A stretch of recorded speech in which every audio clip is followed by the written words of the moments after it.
What is happening, wrestling fans? Hardcore Kid here with a very special, awesome, all-in edition of the Hardcore Podcast. To the left, I have Otaku Nate.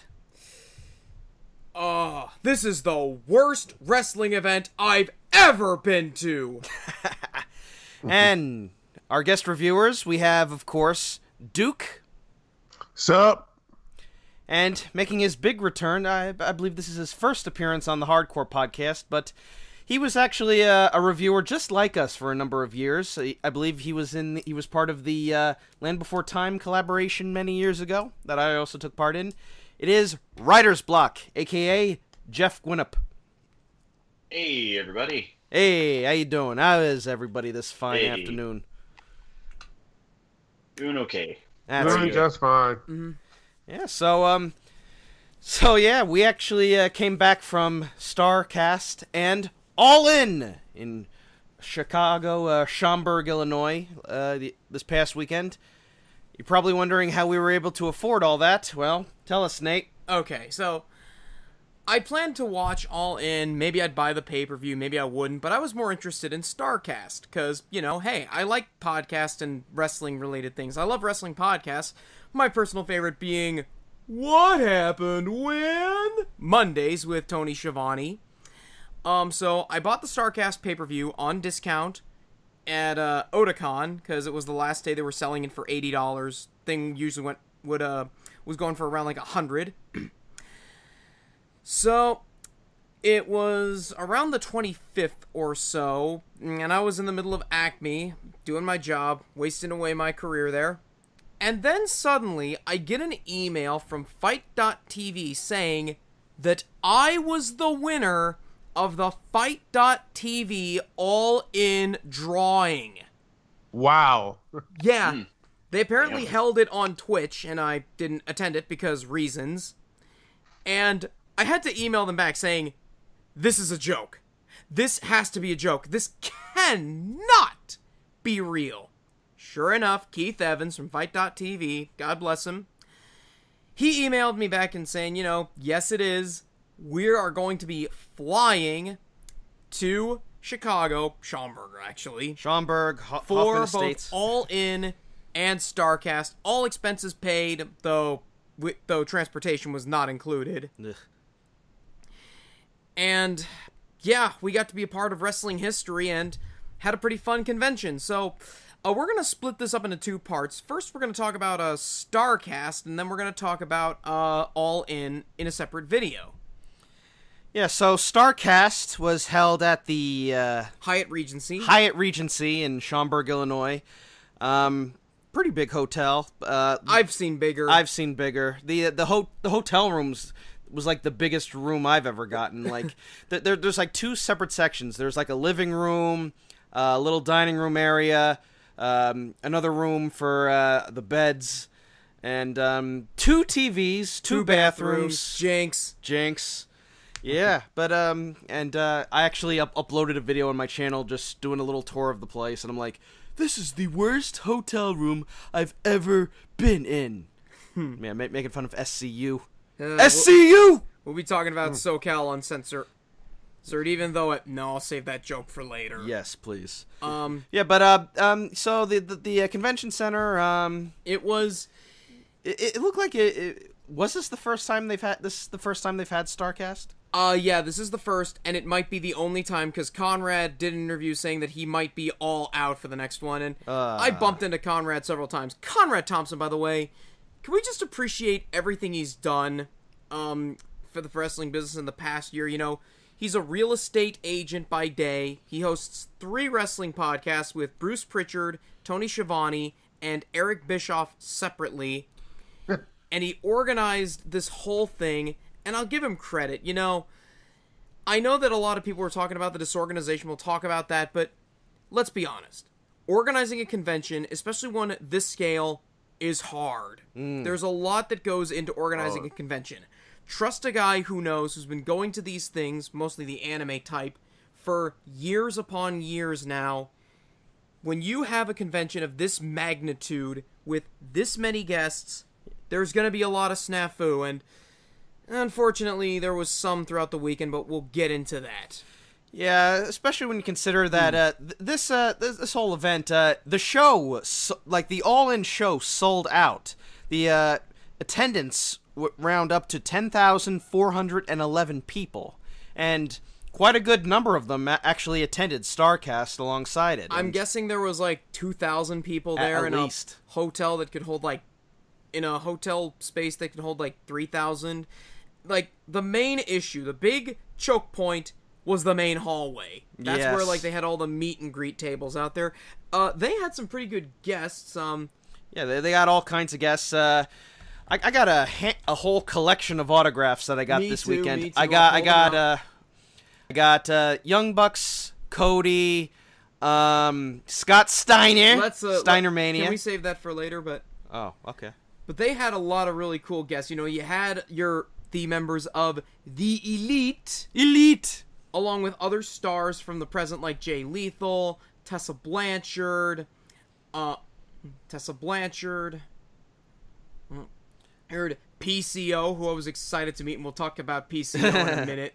Oh boy. Bandito, Ray Phoenix, Pentagon, Joey Ryan,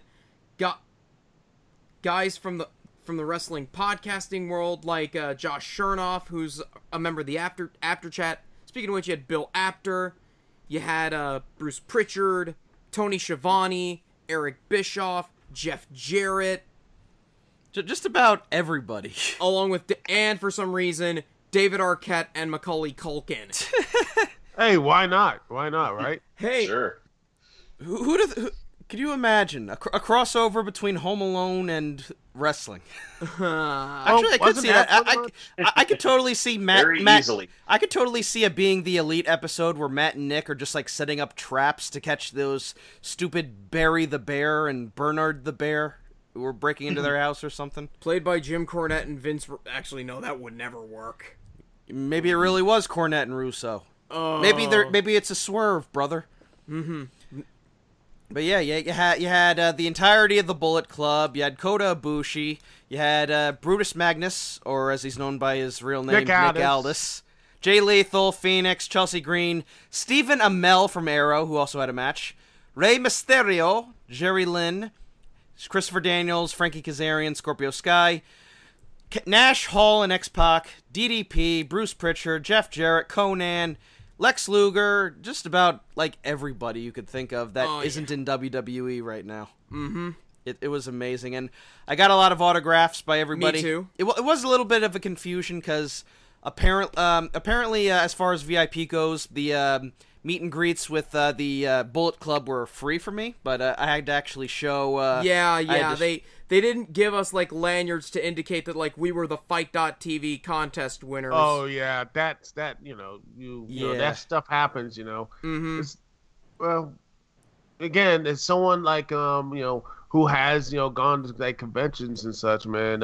You seemed like there were probably some issues there. So. Yeah, but as a result, I ended up not getting to meet Marty Scurll, but I met everyone else. So hey. Mm-hmm. Not a well, at least loss. your fingers didn't get snapped. Oh so God, that's true. Yeah, but it was a lot of fun. I got a lot of shirts. I got a Young Bucks shirt, a shirt that says "This is the worst town I've ever been in." I got a USA Bullet Club shirt. It's basically the Bullet Club logo, but it's got the red, white, and blue flag stripes on it. And I also got an all-in shirt, and it's got like a whole sold out. It's got a picture of the Sears Center on it, and it's really cool. Yeah, I've got 2 all-in shirts as part of the Starrcast prize pack, along with a free art print of What Happened When? Where Tony Schiavone, Conrad, and a few other of the people involved are drawn like Simpsons characters. Yeah. I got a free all-in poster, along with a cap, pen, bottle opener. Yeah, I got some pins too. Even though I don't like put pins in my jacket. Like yeah, I got I still have my leather jacket from my hardcore kid movie reviews days, but I don't put like pins in it or anything. The only real merchandise that I bought a Los Ingobernables de Japón t-shirt because I am not a Bullet Club mark. Oh, come on. Come on. You will eventually. You'll eventually make that turn. Hey, LIJ is cooler, man. Bullet Club is old hat. Boo! Hiss! Let them fight. Let them fight. Let them fight. And the other shirt I got was one of my favorite wrestler of all time, Bruiser Brody. Hoss! Hoss! Hoss! We'll talk about that in a moment. And I also got a High Spots DVD of Jim Crockett Promotions, The Good Old Days. Because I heard it's really good, and I want to watch it. Yeah, it was a lot of fun, and yeah, the big issue was definitely like the hotel. What wasn't, well, going back to it, it was a big hotel, but it wasn't big enough to carry The like hallways, all the whole. yeah. The halls just like were cramped. Yeah, especially when there were lines for the Mahogany Ballroom, and for the meet vendors, the meet and greets lines. Yeah, especially because Dave Milliken, God bless him, he's a collector of all sorts of wrestling props and what have you. Dave Milliken set up a whole like Legends room where he had a whole table full of belts, like ring worn belts. Championships, not belts. Thank you, Jim Nice. Cornette. Yeah. They had everything from like the old TNA titles, like the X Division champions, the Knockout tag titles, the old penny tag belts that WWE had. They even had a UFC championship that They I had made my Facebook picture. They had an NWA title, though it wasn't ring used. They even had like the old WWF belt. Yeah. Oh wow, that is old. They had like the yeah. Southern Wrestling Tag Team Championships. Those were the oldest belts. Like, we're talking like from the early 60s those belts were. That's old school. Yeah. Well, then again, you had the NWA title there, which is oldest belt around. In at this kayfabe. point. In kayfabe. Oh. The NWA belt is actually, I believe, 70 years old, but they kayfabed it to being from like 1905. Maybe it is. Maybe they just reuse the same materials and just have to. No. I don't know. Stitch up a few belts here and there. The 10 pounds of gold belt is for the National Wrestling Alliance, not the National Wrestling Association. Ah, okay. I get it now. Two different promos. So, yeah, the dealer's room was pretty good. Mostly they were selling shirts and had some more meet and greets in there.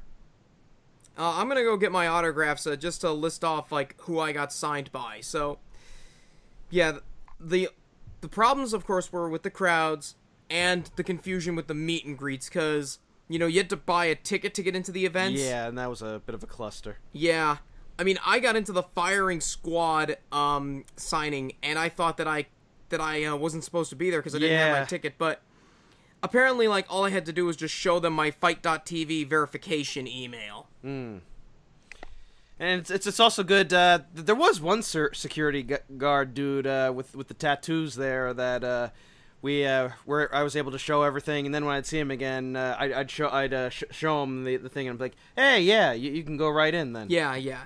Like, if they knew you. One of the security guards, of course, if you listen to any of Conrad's podcasts, was Casio Kid. I actually struck up a good conversation with him. Yeah, he was actually one of the speakers at the Botchamania panel. Yes, he was. So yeah, I think we should talk about what panels we went to at Starrcast. So the first panel we went to after we got dinner was the Botchamania panel. Yeah, that was under the tent, and you had Matthew there, you had the Casio Kid, and a couple other guys. Tony Schiavone. And Ron Funches. Oh, yeah. And Ron Funches. Those guys were hilarious. I saw your little. Oh, by the way, I saw your interview, Nate, with Tony Schiavone on Facebook. Good stuff, man. Thank you. We'll get to that. So, it obviously, since this is an independent show, Matthew couldn't show any WWE, WCW stuff, but he did show some fun stuff from the indies, including an old What Culture Pro Wrestling clip featuring Doug Williams diving off the top rope and landing on his head. Just so much. He fell like a lawn dart. Are we sure he's still alive today? Like, well, cloning is a thing now, so it felt like his head should be surgically attached to his shoulders after that fall. Ugh. Like, Like, Disco and Conan talk about guys who go splat. That was a splat if ever there was one. And towards the end, Cody Rhodes actually did a run-in into the panel and discussed a botch that he had with Ted DiBiase Jr. And a bunch of those other guys from back then. A six-man tag. It was Cody Rhodes, Ted DiBiase Jr., Daniel Bryan against Ezekiel Jackson, Sin Cara, and whoever the other guy was. Basically, what he said happened. Wade Barrett, I think. Yeah, Wade Barrett. No. It was Wade Barrett. So basically, what happened was that they were going to tear the house and they were going to have this big match.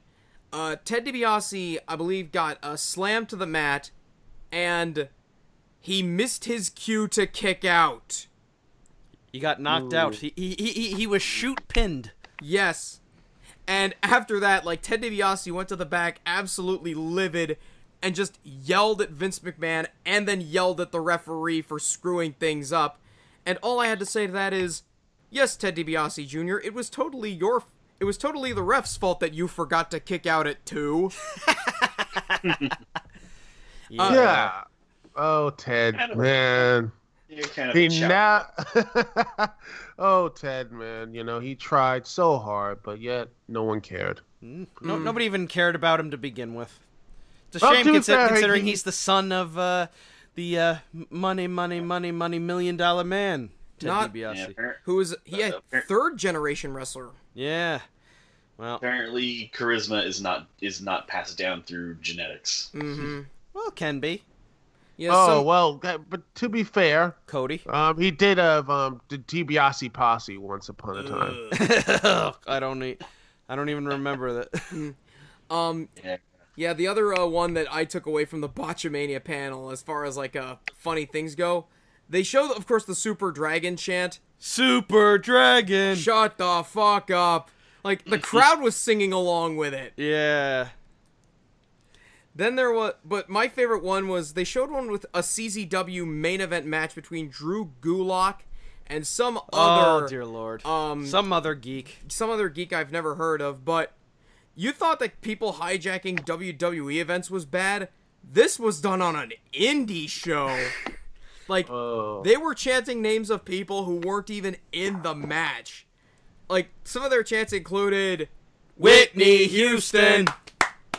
Whitney Houston! Barry Horowitz! Barry Horowitz! Oh, wow. SD Jones! Wow. SD Jones! SD Jones! SD Jones! And then there was one that was really funny. I think it was the one that they showed Cody. It was Drew Galloway and Johnny Gargano. Oh yeah, versus... where the ref who was it that tapped out? I don't remember. Drew Galloway and Johnny Gargano. Oh crap! I think like one of the guys was Zack Sabre Jr. No, it was somebody. But yeah, it was an Evolve show. Johnny's opponent tapped in the Gargano escape. And the ref, like, instead of calling for the bell, he just put up his arms, like, making an X or something, and nobody could figure out what happened. Yeah. Well, you have one job, ref. Yeah. This ref sucks! This ref sucks! Yeah. All you had to do was call the damn pin, CJ. Yeah, and what other panels? I went to the roast of Bruce Pritchard. Oh, that was great. That was great. Yeah, I missed Eric Bischoff's one, and from how much they buried him the rest of the thing, I think I dodged a bullet. Yeah. Some of the guys weren't funny, but the comedians were. Like, there were some really good ones. Like, modern stand-up comedy needs that edge, and I don't mean, just swinging for the cheap seats, making fun of Trump and his supporters. That's greasy kid stuff, yo. You gotta really swing. Like, they were burying Jeff Jarrett, and they were burying him hard. You want to know my favorite joke? The only good angle that Jeff Jarrett has ever been in is Karen.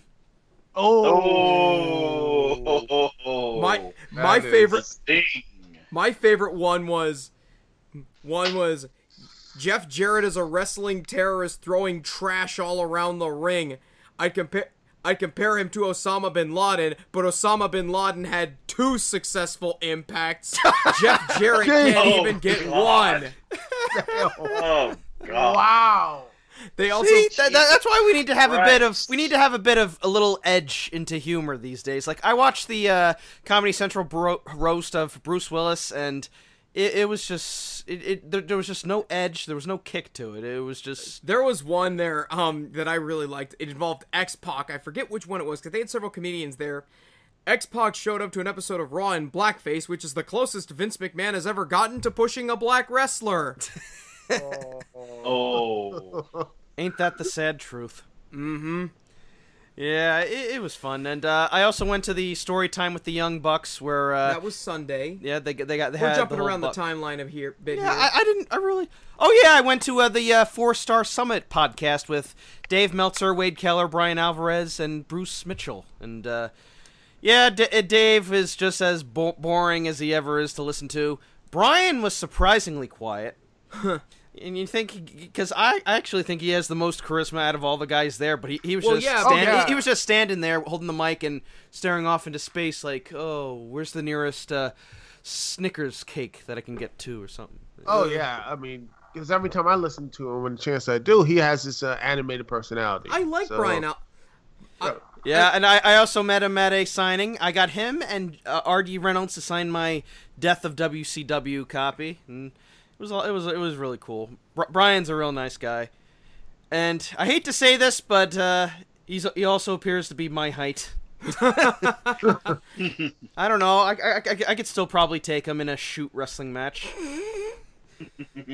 There isn't a height limit in amateur wrestling. I'll tell you that right now. The funniest thing is that Brian Alvarez wasn't even the shortest wrestler at that convention. Oh, we'll get to him when we get to All In. Yes. We'll talk about that little vanilla, the most vanilla of all vanilla midgets, but we'll get to him to the show. And I went to What Happened When live while Brandon was at the 4-Star Summit. Tony Schiavone is such a great person. Like, I mean that sincerely. I love listening to Tony Schiavone talk. Like, the way I compare Tony Schiavone, he's like that really cool uncle that you have who just comes to your house, sits on your couch, drinks beer, watches like some football or something, and just tells all sorts of these crazy stories from his job. I love it. Yeah, it was really cool. Mm-hmm. They also had some run-ins from Medusa, where, I just took this picture of Tony Schiavone with Medusa. Like, the look on his face is priceless, because Tony Schiavone is a married man. He's been married to Lois for, like, 30-some years now, and just to see Medusa trying to seduce him was absolutely adorable. And we also got to see his favorite riding position from Hog Wild 97. Oh, boy. Wow. They also had a run-in from the Barbarian, who told the story about another guy who ran into the panel, Tommy Young. And Tommy Young told a hilarious story about how he was reffing a match between Flair and Steamboat, and he smelled this odd odor coming from Flair and Steamboat, and he looked at them and he said, "Okay, which one of you farted?" And Flair just looked up at him and said, "I crapped my pants." So he had to ref a whole match with Ric Flair's soiled tights. It was like walking through Chernobyl, he said. But you know, Ric Flair, he didn't run to the back once the match ended. He powdered out, did his stuff, then went to the back, and likely cried himself to sleep for the rest of the show. And I also went to story time with the Young Bucks. It was basically the Buck family doing a reading of the children's book that they got. They have written. They have like little illustrations of Matt and Nick when they were little. And the best part is they actually have a villain in the book, and it's some person in a red hoodie. And you want to know who that person in the red hoodie's name was? Jimmy. Gee, I wonder who that could be a reference to.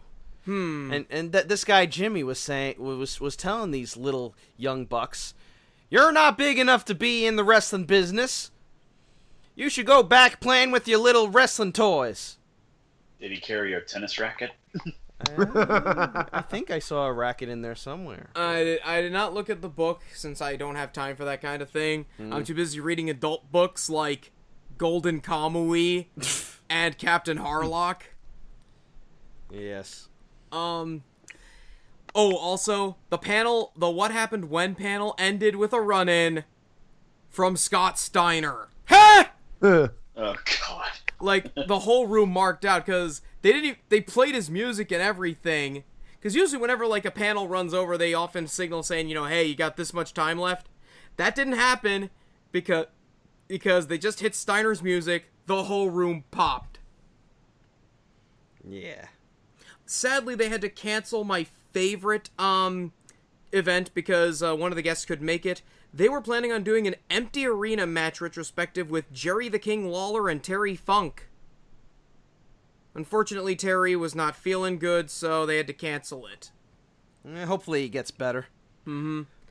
Terry Funk's a tough motherfucker. He could take anything.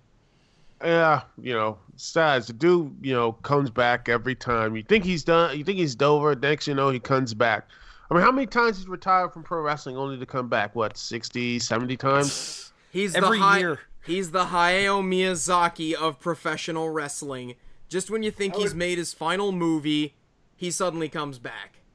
Yeah, I would have gone with Brett Favre, but Nah. No, he didn't make it. The Vikings took him out. Yeah, so we got a lot of autographs. I got autographs from. I'll get mine. Nobody's gonna see it. But I'll tell you the collection of autographs I got while Nate waddles over to his bag of autographs.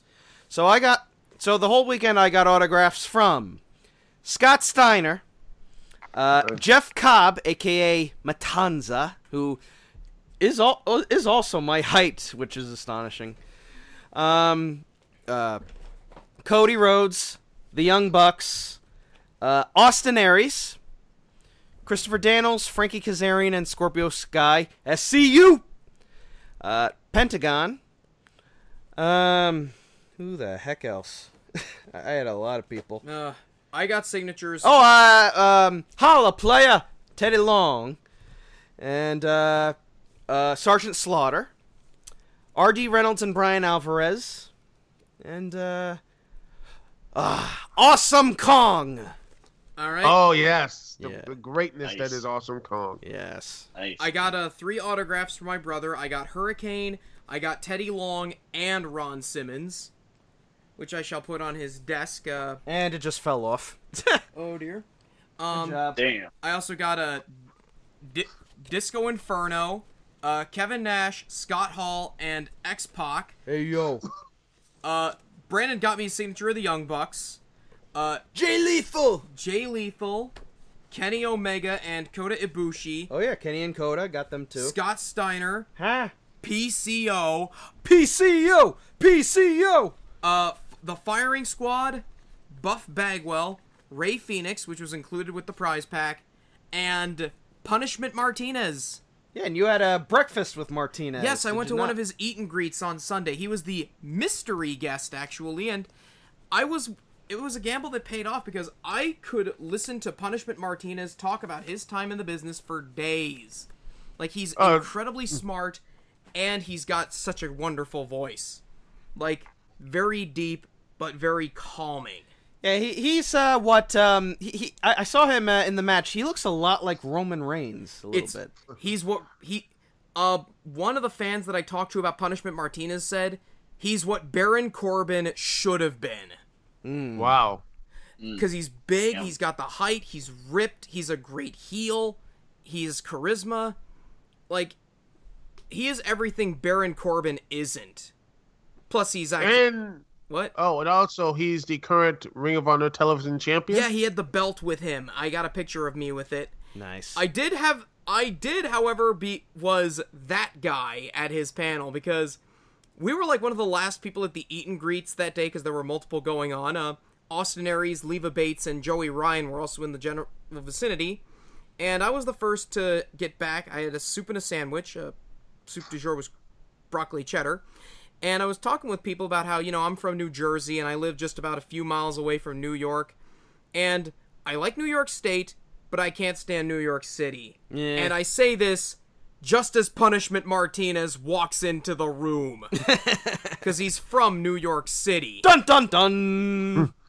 Hey, I just said straight up, I was professional about it. I laughed with everyone else, and I said, Punishment, my sentiments on New York basically echo that of Mick Foley in his book. As much as I like New York, I honestly can't stand the city, especially Brooklyn, except for the pizza. Damn. You basically cut a heel promo on New York City. It was a subtle one, but it was all in good stride.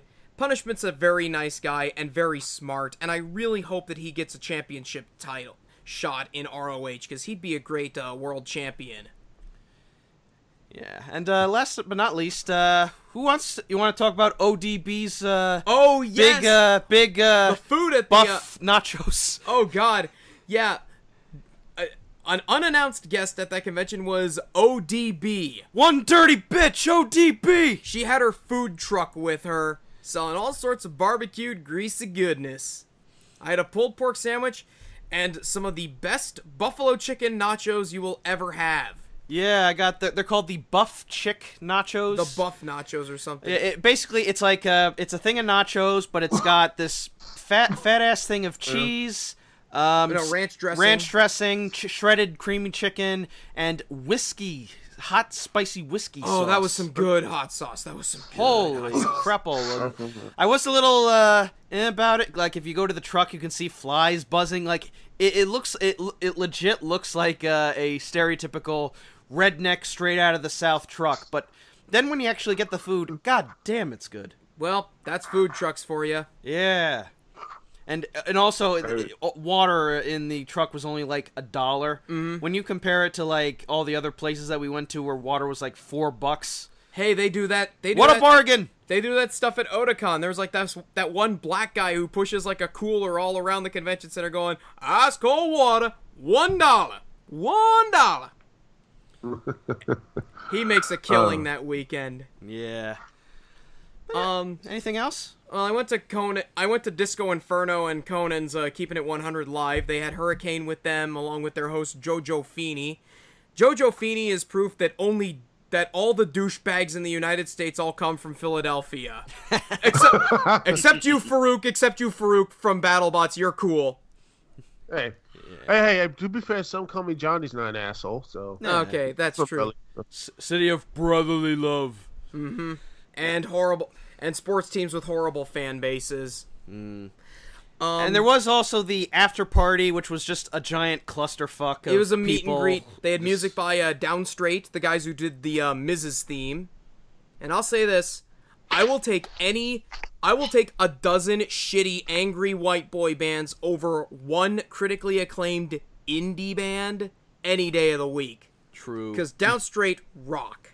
Yeah. There are also some people there who are on All In. Jay Lethal was there. Leva Bates was there, although she wasn't on the show. Chucky T and Trent were there.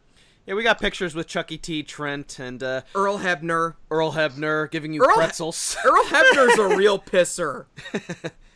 He screwed Brett, and he beat James Storm in a race, and he also gave Nate pretzels.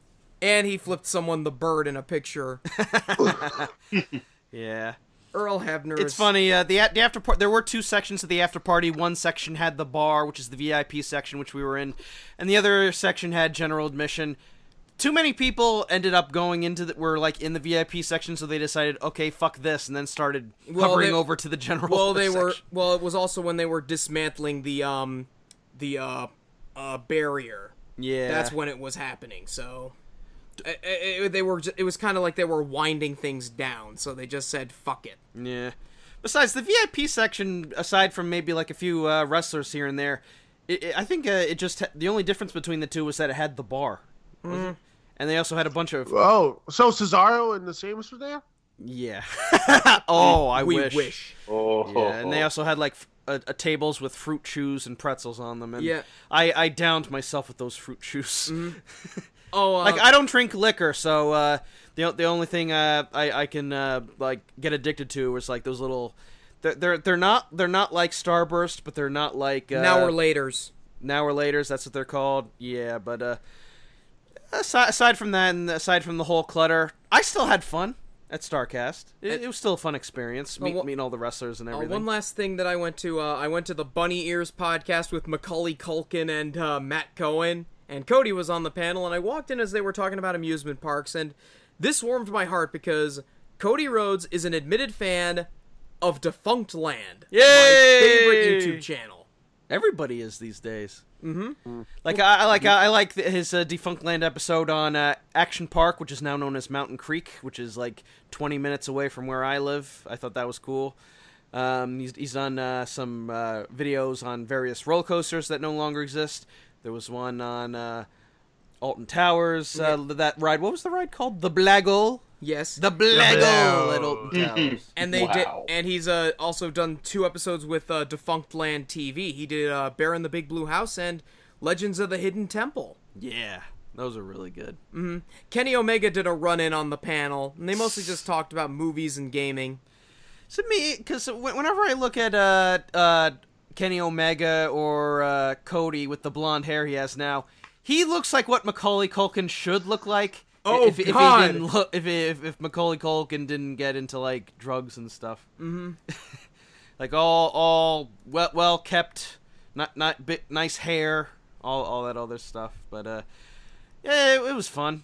I had a lot of time, a really good time. It was my first time being in Illinois, and hey, if they ever decide to have another robot event out there, hey, I'd be able to fly out there. And I will say this though. It's still a better convention than DashCon and TanaCon. Well, then again, at least this thing in a convention actually happened. Universal Fan Con. Sorry, I just got something in my throat.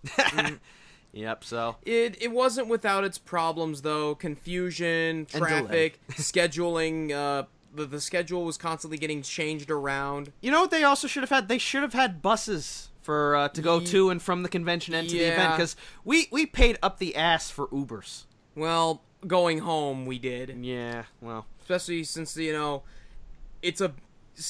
everyone was taking Ubers to there.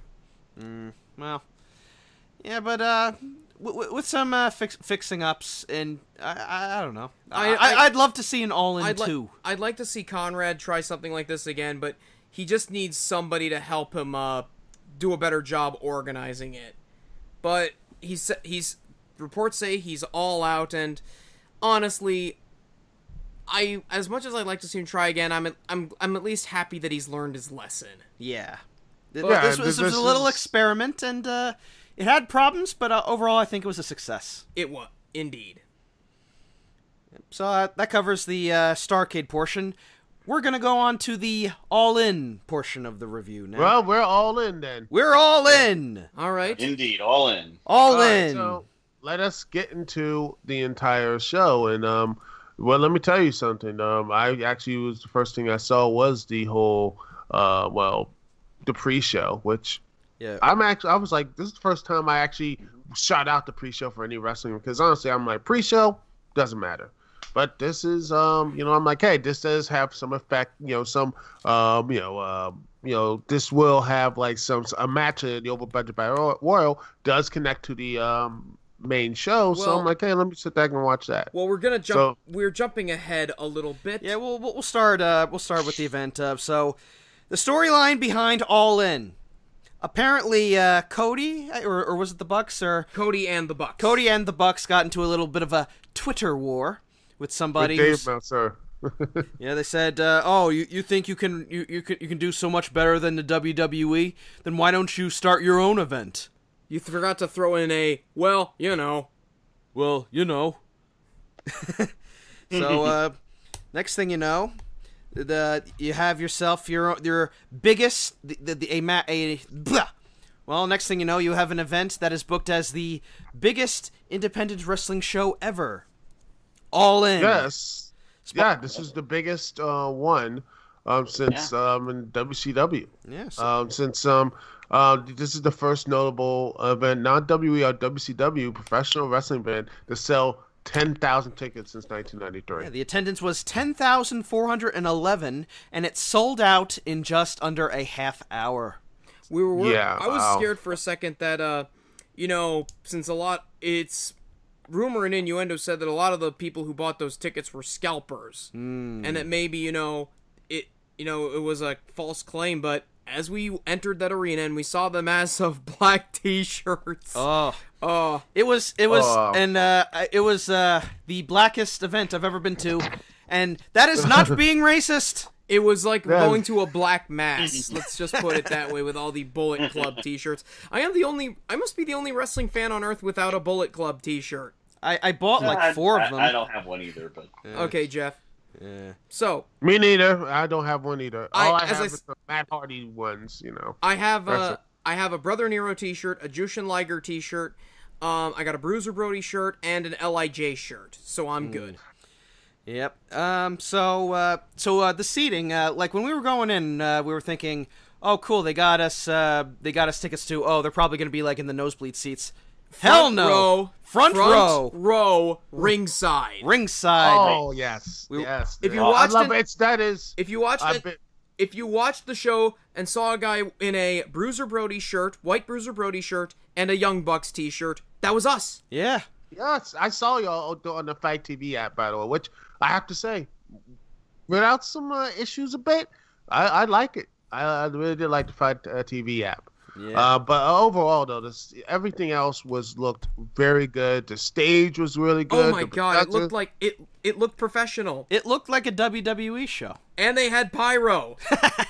Yes. I love the fact they said that they have pyro. They had they had I think who was they actually soak machines. They had who was that? They rode it. God dang it, I forgot. It was Animal. World War Animal. And then they gave free merch to the crowd. I'm like, well, that's one way to get the crowd. Yeah. Oh yeah. Well, they did and that. Also, they had their own personal titles, all in championships. I'm like, wow, they really. Yeah, wow. I saw a few people with little championships that said "All In" on the front or Chicago Champion or something like that. It was really cool. We saw one guy that had the belt from Lucha Underground. Yeah, it was the Gift of the Gods Championship. You know, that big mammoth thing that has like 9 medallions stuck into it? That was pretty cool. Mm-hmm. We actually saw him at FYE the day after. Yeah. Small world. Nice. In a arena filled with 10,000 people. Mm-hmm. But we had good seats. We had a security guard right next to us from Atlas Security, just to give the wrestling event that stink of authenticity. Yeah. Oh yeah. He was a nice guy. Mm-hmm. Oh man, it's great to actually be front row. It's a fun experience. Even if the show is not really, it's a great experience to be that close, man. It's because I only did it once. It was for I believe for Capital Punishment. Oh. I was there. In fact, that's sharing my little video set. That's actually from that show. So yeah, it's like, did you take the seats, the chairs back with you? No, no, they were like all connected. Yeah, they weren't those type of chairs. Mm. Oh man, that but you know what? Look, because I did see y'all though. You look like you were having fun. Yeah, we were. Mm-hmm. I turned off my phone because I wanted to watch the matches. Yeah, there was one point I actually left right when the Hangman Page Joey Janela match started, because I don't know, I've never been I wasn't expecting much going into the match, but I heard a lot of going on out there, and I'm thinking, it must be a really good match. So I came back, and it was still going on. And the next thing you know, I'm sitting down, and I see a giant Cracker Barrel at ringside. Because Cracker Barrel sponsors the event. We'll get to that in a second. Yeah, so we'll get on to the card then. So, All In, September 1st, 2018, Sears Center, Hoffman Estates, Illinois. The first match is from the pre-show. What do they call it? Zero hour. It's SoCal Uncensored. Frankie Kazarian and Scorpio Sky versus the Briscoe brothers, Jay and Mark. For those who do not watch Ring of Honor Being the Elite, SCU is a 3-man tag team consisting of former Bad Influence members Christopher Daniels and Frankie Kazarian. Daniels, by the way, is not from SoCal. He's from Michigan. And Scorpio Sky. Yeah, and if you watch them on the Being the Elite show, the gimmick is that they're a big fan of SCU, and they hate any other town that they come in. In fact, Scorpio Sky's catchphrase is, "This is the worst town I've ever been in." So you know these guys are full-fledged heels. Mm-hmm. And then they come into this match, they're baby faces. I get the feeling... They wrestled. They went up against the Briscoes. The Briscoes were full-fledged heels in this match. And by the way, they are the Ring of Honor Tag Team Champions. Yeah, the Briscoes. Yeah. Oh yeah, they came with their belts. Yeah. I gotta say, the Briscoes have some of the weirdest entrance music I've ever heard. Weirdest entrance music, and they legit look like they came straight out of a dumpster. Just the worst face paint, the worst hairdos. Well, they come from Delaware, so. Delaware! Oh God! They look like methed out Enzo Amores. Oh God! Oh, yes. Oh God! But with more talent. Goth Enzo. Fair enough. Wait, no. Well, if they're from Delaware, then they must eat a lot of watermelon, because that's where a lot of your watermelons come from, Delaware. Yeah. So this was a really fun match. They started out. They got the heat on Scorpio Sky first. The Briscoes just beating the hell out of him. Eventually, Scorpio got the hot tag to Kaz, and Kaz ran wild a bit. Mm-hmm. They did a little bit of wrestling back and forth, and this was a weird finish. How do you describe this finish? Fest. Well, first of all, I just want to say there was a really cool spot in the match, and I don't mean like a big move, but was it Kaz or Scorpio? He did a double pin spot on the Briscoes. Oh, that was really funny. Yeah, that Kaz was great. did it. Mm-hmm. Yeah, it looks sick. It looked absolutely sick. Yeah, I really hope someone in WWE sees that and say, "Hey, let's do this for a finish," because that is a great. It just looks so cool. Yeah, the Briscoes went for a Doomsday Device, and then Kaz managed to grab onto Mark and get a power slam on him for the pin. And from where we were sitting, it was like, because I think one of the Briscoes was in the way, so I really couldn't figure out what was going on. But the next thing you know, Kaz is on top and he gets the pin. Mm-hmm. It was weird, but it was a fun match. I really enjoyed watching it. Also, we got our first use of being thrown into the barricades and that knocked over someone's popcorn. I wonder if that popcorn was a plant. Bother your popcorn. Yeah, there was a part, I think it was Trent or somebody went flying right into the barricade. I almost thought he was going to go crashing right into us, but he managed to stop himself. Well, the barrier was a lot more secure in that part. Like, I was flinching every time someone was heading towards the barrier. Yeah, but it was a lot of fun. Kaz and Sky get the win. Everyone's happy, and so we move on to the Battle Royale, and the winner... The best Battle Royal... Or as they call it, the over-budget Battle Royal to determine the number one contender to the ROH Championship. And I'm going to list off all the entrants. Moose, Brandon Cutler, Trent Beretta, Chucky T, Rocky Romero, Cheeseburger, Hurricane Helms, Ethan Page, Tommy Dreamer, Jimmy Jacobs, Punishment Martinez, Austin Gunn, Billy Gunn, Marco Stunt, Brian Cage, Jordan Grace, Colt Cabana, Bully Ray, and El Hijo de Gringo, I think his name was. Oh yes, my gosh! And what did he do? The legendary luchador. Oh yes, and the best part of that match is that he just was powerbombed by Bully Ray into a table and took a long nap for the match. That's it. A+ performance by him right there. Mm-hmm. So before we continue, I just want to ask, who the hell is Marco Stunt? He's the most vanilla midget that has ever been conceived. He's 11. He looks like he's 11 years old, but he's 22. He's like that one kid Power Ranger. Justin. I want to hang with the big boy. Yeah, Justin. I want to hang with the big boys. Like, apparently he was discovered by Joey Janela, and I think that says all you need to know. Yeah, I've seen some clips of him, and the guy has some moves. But he just doesn't have the size, man. He may as well be participating in the Beetleweight division. He's pro wrestling's Andy Milonakis. Oh God! Except I think he's aged better. Oh God! And by the way, he's 21, and I'm 21, 22. Oh my God! Yeah, I've seen 22-year-olds his size. Yeah, see, looks. I was like, what the heck was this dude? I like is like only. I honestly thought his hair. The reason why he weighs so that's most of his weight is His 20 his big old hair. That's most of his weight right there. Yeah. It's like did Jack White shrink in the wash or something? He looks like someone from the Howard Stern show. Yeah, he looks like Eric the Midget 2.0. No. But rest in peace, Eric. But this was like when it first started, it's like the guys all start come out, and then the next thing you know, everybody's just fighting to the outside, and there's only like 2 people in the ring. What is this, the reverse battle royal all over again? Oh, God. But then everybody started getting in, and everybody got a chance to do something in this match. This is probably my...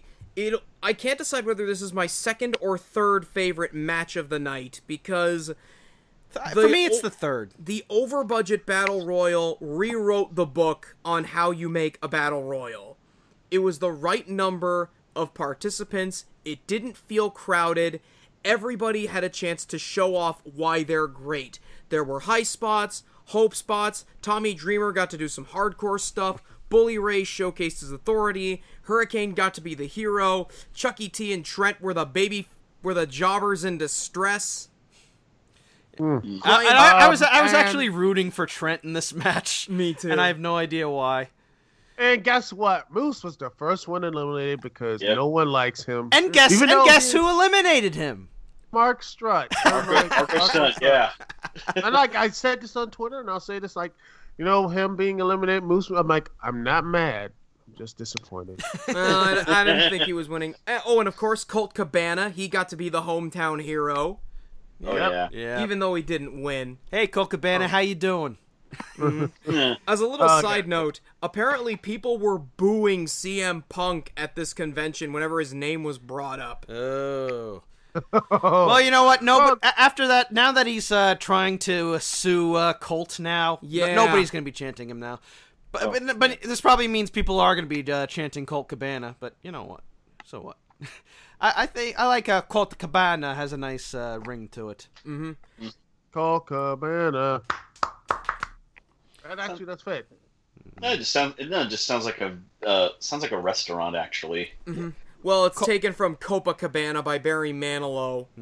Yeah. And Colt 45. So Brian Cage was also in there. Believe it or not, Brian Cage was my pick to win this thing. Yeah. Oh yes. I love Brian Cage. Yeah, he's a tank.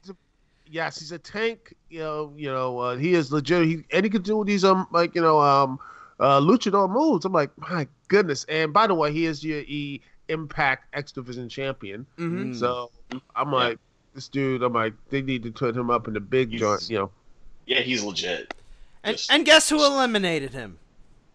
Jordan Grace. The one female in this match. And she looked pretty good. Yeah, she looks thick. Extra thick. Yeah, but she was tossing dudes around. She was smacking dudes up. I'm telling you. And she's only 22. 22. She'll be great.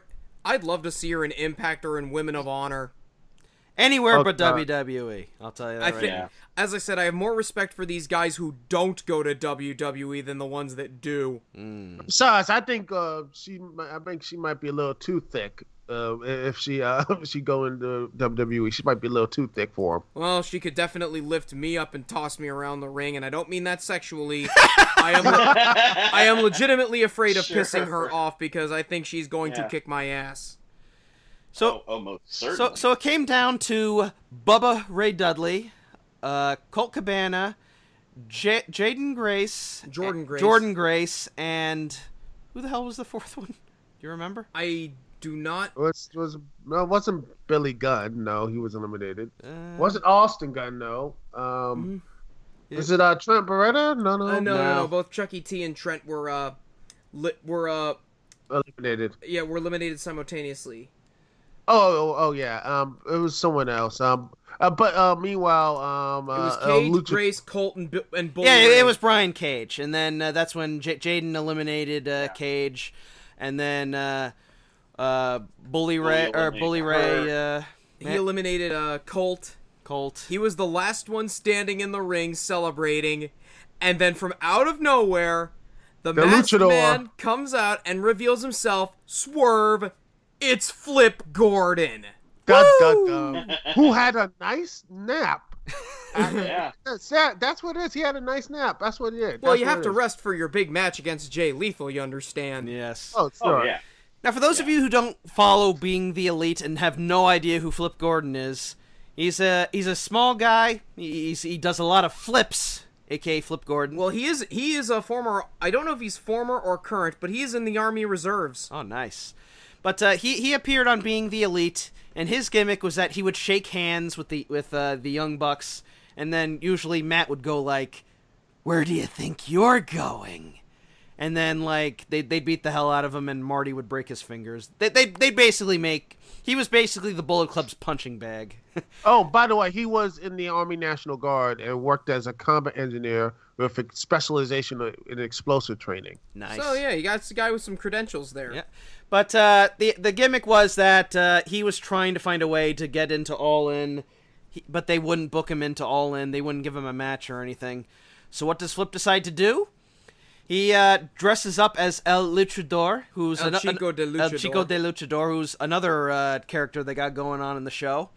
And he snuck into there, and then when the time was right, he wakes up from his 2-hour nap, gets up into the ring, unmasks himself to reveal that it is in fact Flip Gordon, and flips that big fat ass over the rope to win the Battle Royal and go on to face Jay Lethal later on in the show. I don't think Brian Alvarez is wrong when he says that this is the best traditional Battle Royal he's ever seen. It's the best one I've seen. Oh yeah, I saw some good. good. It's good, but there was some bit of sloppiness. I saw a little bit, but I admit it was very fun to watch, and it was. And again, and I like the ending though, Flip Gordon, who I never seen perform. I saw him. I saw him at my first ever indie show at Northeast Wrestling in New York. I've seen him. I've seen him perform in several New Japan matches, which and he's got the stuff. He's definitely got the physical stuff down. Mm-hmm. Yeah, so that pretty much does it for the pre-show 0 hour. So we'll go on to the main card, and this opening match, this was a last-second match that they put in. It's Matt Cross versus MJF. Maxwell Jacob Friedman. Matt Cross is Son of Havoc, who is in Lucha Underground. I don't follow him much, so I honestly don't really have much to say about it. Oh, by the way, funny enough, he was cast as in the 5th season WWE Tough Enough. Ooh, yes. Yeah. And he has a match for successful with the winner of who won that? The 5th version of Tough Enough, by the way. I don't know. Nobody won because nobody ever got to be on the actual show. Andy Levine. Oh yeah, that dude. Yeah, guy who showed up and then left the company shortly after. Tough Enough is a waste of time, and I still question why people still consider entering it. They ought to do. They should instead take a page from Lance Storm's World of Hurt and just show what life is like inside the WWE Training Center. So this MJF guy, I honestly don't know anything about him. All I know is he has the Meme Me song from Nostalgia Critic's It review as his entrance music, and apparently he's the heel in this match. And basically what I know about MJF is that he is like the super elite douchebag heel. He works mostly like CZW, that sort of thing. Or as I call him, not the Miz. Or as we have MJF. Isn't not the Miz EC3? If you took part of the Miz and part of EC3, you'd get MJF. Yeah. But he was good. He was a good heel though. Like even at the after party, he was still doing heelish stuff. I didn't really. Unfortunately, I didn't really care that much for the match because number one, it was a it was a last-minute match on the card, and it was a curtain jerker. It was a curtain jerker, and I thought it was good for what it was. Yeah, it was good for what it was. Though honestly, I think if you didn't have this match, they probably would have given the Bucks so much more time in the main event. I'm gonna say this right now. Even though it was a decent match, I would have cut this match out altogether. It felt probably could have been on the pre-show. Heck, I wouldn't have. I would have put Matt Cross and MJF into the. If they want to be in part of All In, I would have said, "Hey, you're gonna be in the discount battle royal." Yeah, there you go. That would have been better. And honestly, it would have been better. You would have more time for, say, example, with a women's match, which was great. We'll get into that later, but also get more into say, the main event, which we'll get to. I think that would have been so much better if we would have cut that off. Again, but that's just my thing. But decent match. Matt Cross wins. So yeah. So on a scale of 1 to 10, I'll probably give it a 6. Yeah, I'll give it if we're gonna use the Meltzer rating here, I'll give it a 2 stars. 2 stars. No half or quarters, just whole stars. How about you, Duke? Give it like a 5 out of 10. All right, and Jeff?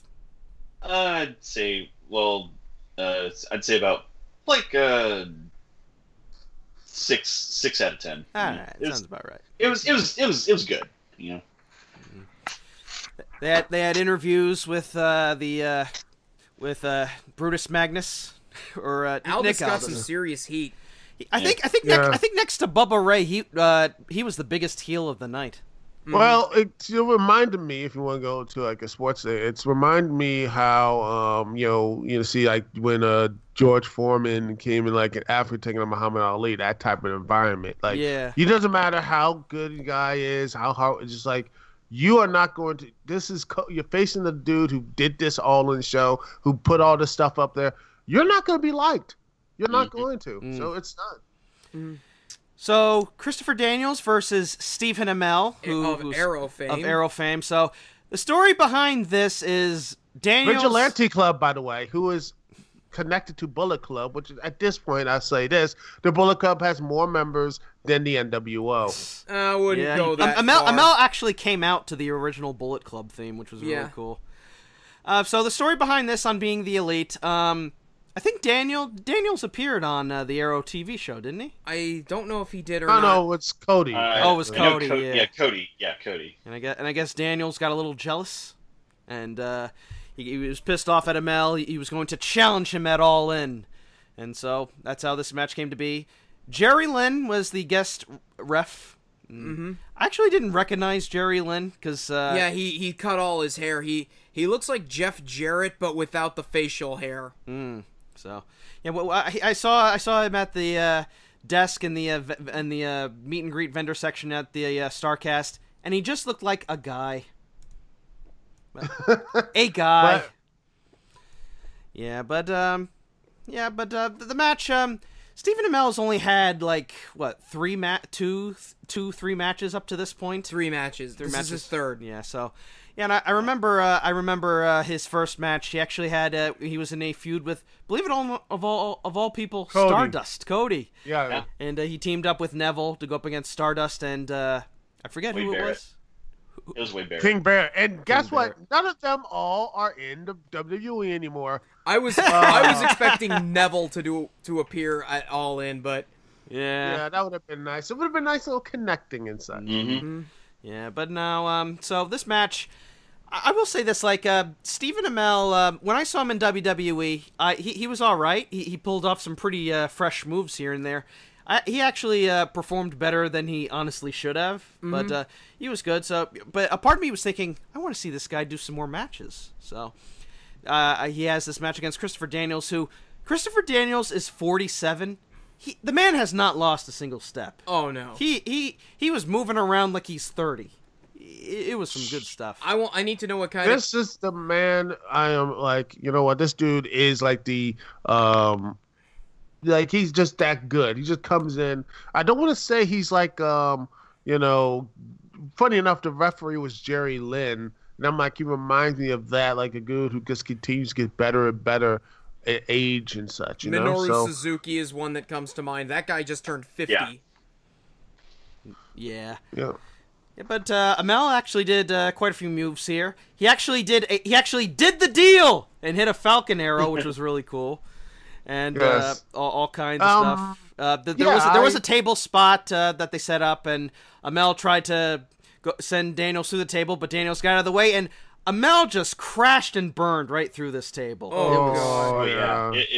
looked awesome. Yeah, and it's like they got the really cheap tables that you just crash through, and it's like it looked like a murder scene how he just went Like the table just splintered. Wow. And That would be wouldn't be the worst table spot of the night. Oh, we'll get to that. Oh yeah. Oh man. Yeah, but so eventually both guys ended up outside, and Jerry Lynn starts making the count, and it's like, please don't let this go to a double count out. But you know what? Jerry Lynn, he knows what's good. He wants this match to continue, so he rolls both guys back into the ring. Amel flipped off Daniels, and then Daniels tried to get the Angel Wings in, but he countered. And then Daniels hit a BME and got the win on Stephen Amell. Well, let's also not forget, I believe it was was it Amel who put his hands on Jerry Lynn? No, it was Daniels. Daniels put his hands on Jerry Lynn, and Lynn just wasn't having any of it. He tore off his ref outfit, revealing his shirt underneath. Oh, this could be a feud. Jerry Lynn versus Christopher Daniels, 2 former Ring of Honor champions. Go ahead and maybe. Oh man, that would be great. Mm-hmm. Jerry Lynn still wrestle? Well, you never know. Hey, he still's in shape, so why not? Yeah, there was a lot of good stuff. Amel also hit a coast-to-coast drop kick, which looked really cool. I know there was one point where people were going up and saying, "Oh no, you can't make that! You can't make that!" Yeah, he did. Not only that, it was just like a springboard coast to coast too, which could not have been easy. No, I thought it was a solid match. There was a few points where it was sloppy, but I still thought it was a great match. Amel looked really good. Daniels looked really good. So, on a scale of 1 to 10, I guess I'll give it a 7. Why not? I give it a 6. Actually, it was good. I think there was some, but the sloppiness. And I said this, and I said if Stephen Amell wants to go into wrestling, I think he could. Hey, I think Arrow is ending after this year, so I'm like, hey, he seems like to like it, so I'm like, hey, why not? Yeah. Wrestling is theater, after all. Yep, and the guy, he does some of his own stunts. He's got the body for it, so yeah, go. I'm all up for it. Mm-hmm. Yeah, Stephen Amell definitely has the aptitude for pro wrestling. He has like a kind of a natural raw talent. He just would need like he'd need a couple more years of some really good fine tuning, and he has. Cody and the Bucks and everybody, he has like the best teachers to help him hone his craft. So yeah, if he decided to go into pro wrestling full time, he would be terrific at it. I have no doubt about that. While it's clear Daniels carried the match and made Steven look as good as he did, Steven, it was no small feat of Steven to look as good as he did as well. Yeah, the sloppiness you can attribute to Steven's inexperience, but that's just how it happens. Overall, I'd say this match was really solid, really good. Give it about a 3 stars, 7 out of 10. All right. Yeah, I'll give it 3 stars too. So that covers that. So we move on to the women's 4-way. Tessa Blanchard, Madison Rayne, Britt Baker, and Chelsea Green. Charles? I said this was going to steal. I said in my podcast, cheap plug, that this was going to steal the show, and I was right. I was like, this is going to really want to shock people, and let me tell you, this was really good. I said, people discount Madison Rayne and stuff, but she handled herself very well here. Mm-hmm. So it's Chelsea Green, Britt Baker. I know about Chelsea. I know about all 3, but Britt Baker showed me something really good, and such. Isn't her is her gimmick is that she's a dentist? She actually is a dentist. So yeah, she's I wonder if she knows a dentist or whatever. I wonder if she knows a dentist. Yeah. I wonder if she knows Dr. Isaac Yankum. Maybe that was her teacher. That would be. Oh my gosh, she is a dentist. A wrestler and a dentist. That is truly, you want to talk about a villainous character. Oh, yeah. Her, yes. She actually comes in and, I'm a dentist. And then only that, the most villainous thing she could do, she hands you the bill. Actually, I was thinking more like she has like some like fake nitrous oxide. Then, like, during a match, she cheats by nitrous oxiding somebody, like, just knocking them out. or injects, or, bring out the drill. Oh, yeah, the drill. Quite. So this match, It was I thought it was kind of sloppy a little bit, especially at the finish where I honestly have no idea what happened at the finish. It looked like the finish. It looks like they botched the finish. Tessa Blanchard had the pin. Who does she have the pin on? Chelsea Green. Chelsea Green. And I guess the other two girls were trying to run in to stop the count, but the count, they still counted 3 anyway. And then the bell kind of rang. It looked kind of a mess. Yeah. Well, yeah, but overall, I think the match was great. I thought it was pretty good too. Yeah. Yeah, definitely. You can tell that they're a lot more coordinated than some of the female wrestlers in WWE. Yes. Not naming any names. No. Mm-hmm. I gotta say though, I like Chelsea Green's gimmick too. The little What? I was gonna say she was basically like a Two-Face, pretty much. Yeah. She's Dr. Jekyll and Mr. Hyde. She had some kind of makeup nonsense all over. Yeah, like smeared makeup. Yeah, it's kind of all because of I asked, she was like, "Where's she?" Well, she was an Impact wrestler. Oh, there it is. Like she was in TNA. There it is. You don't need to do anything else. Just say she was in TNA. Like no wonder she all messed up. Especially Madison Rayne, who's been in TNA for God knows how long. She was pretty bad when she started out, and she's been there almost a decade. And she's and sloppy. she's okay. I think, and she's 32, by the way. She's what? 32. 32. Yes. Yeah, not bad. She didn't look that bad. And Chelsea Green is actually the girlfriend of Zack Ryder. Yeah, I was about to say we got several chants of woo during the match. And she did the woo kick, which was really funny. Mm-hmm. But sloppiness aside, I thought this match was all right. Mm-hmm. So I'll give it I'll give it an 8. Why not? Give it I'll give it 3.5 stars. I would give it 4, but I think the botched finish kind of hurt it. Yeah. How about you, Duke? I would give this match, and I said, even though there was some sloppiness there, I think overall the package of the match was very good. Everyone did pretty much a really good job. And if it wasn't for the botchiness, I would give this like a 9 or a 10. But the botch ending, it was. But I would give this a straight up 8. It was a great match. It could have been a very good match, but it could have been even greater if it didn't have that type of ending. How about you, Jeff?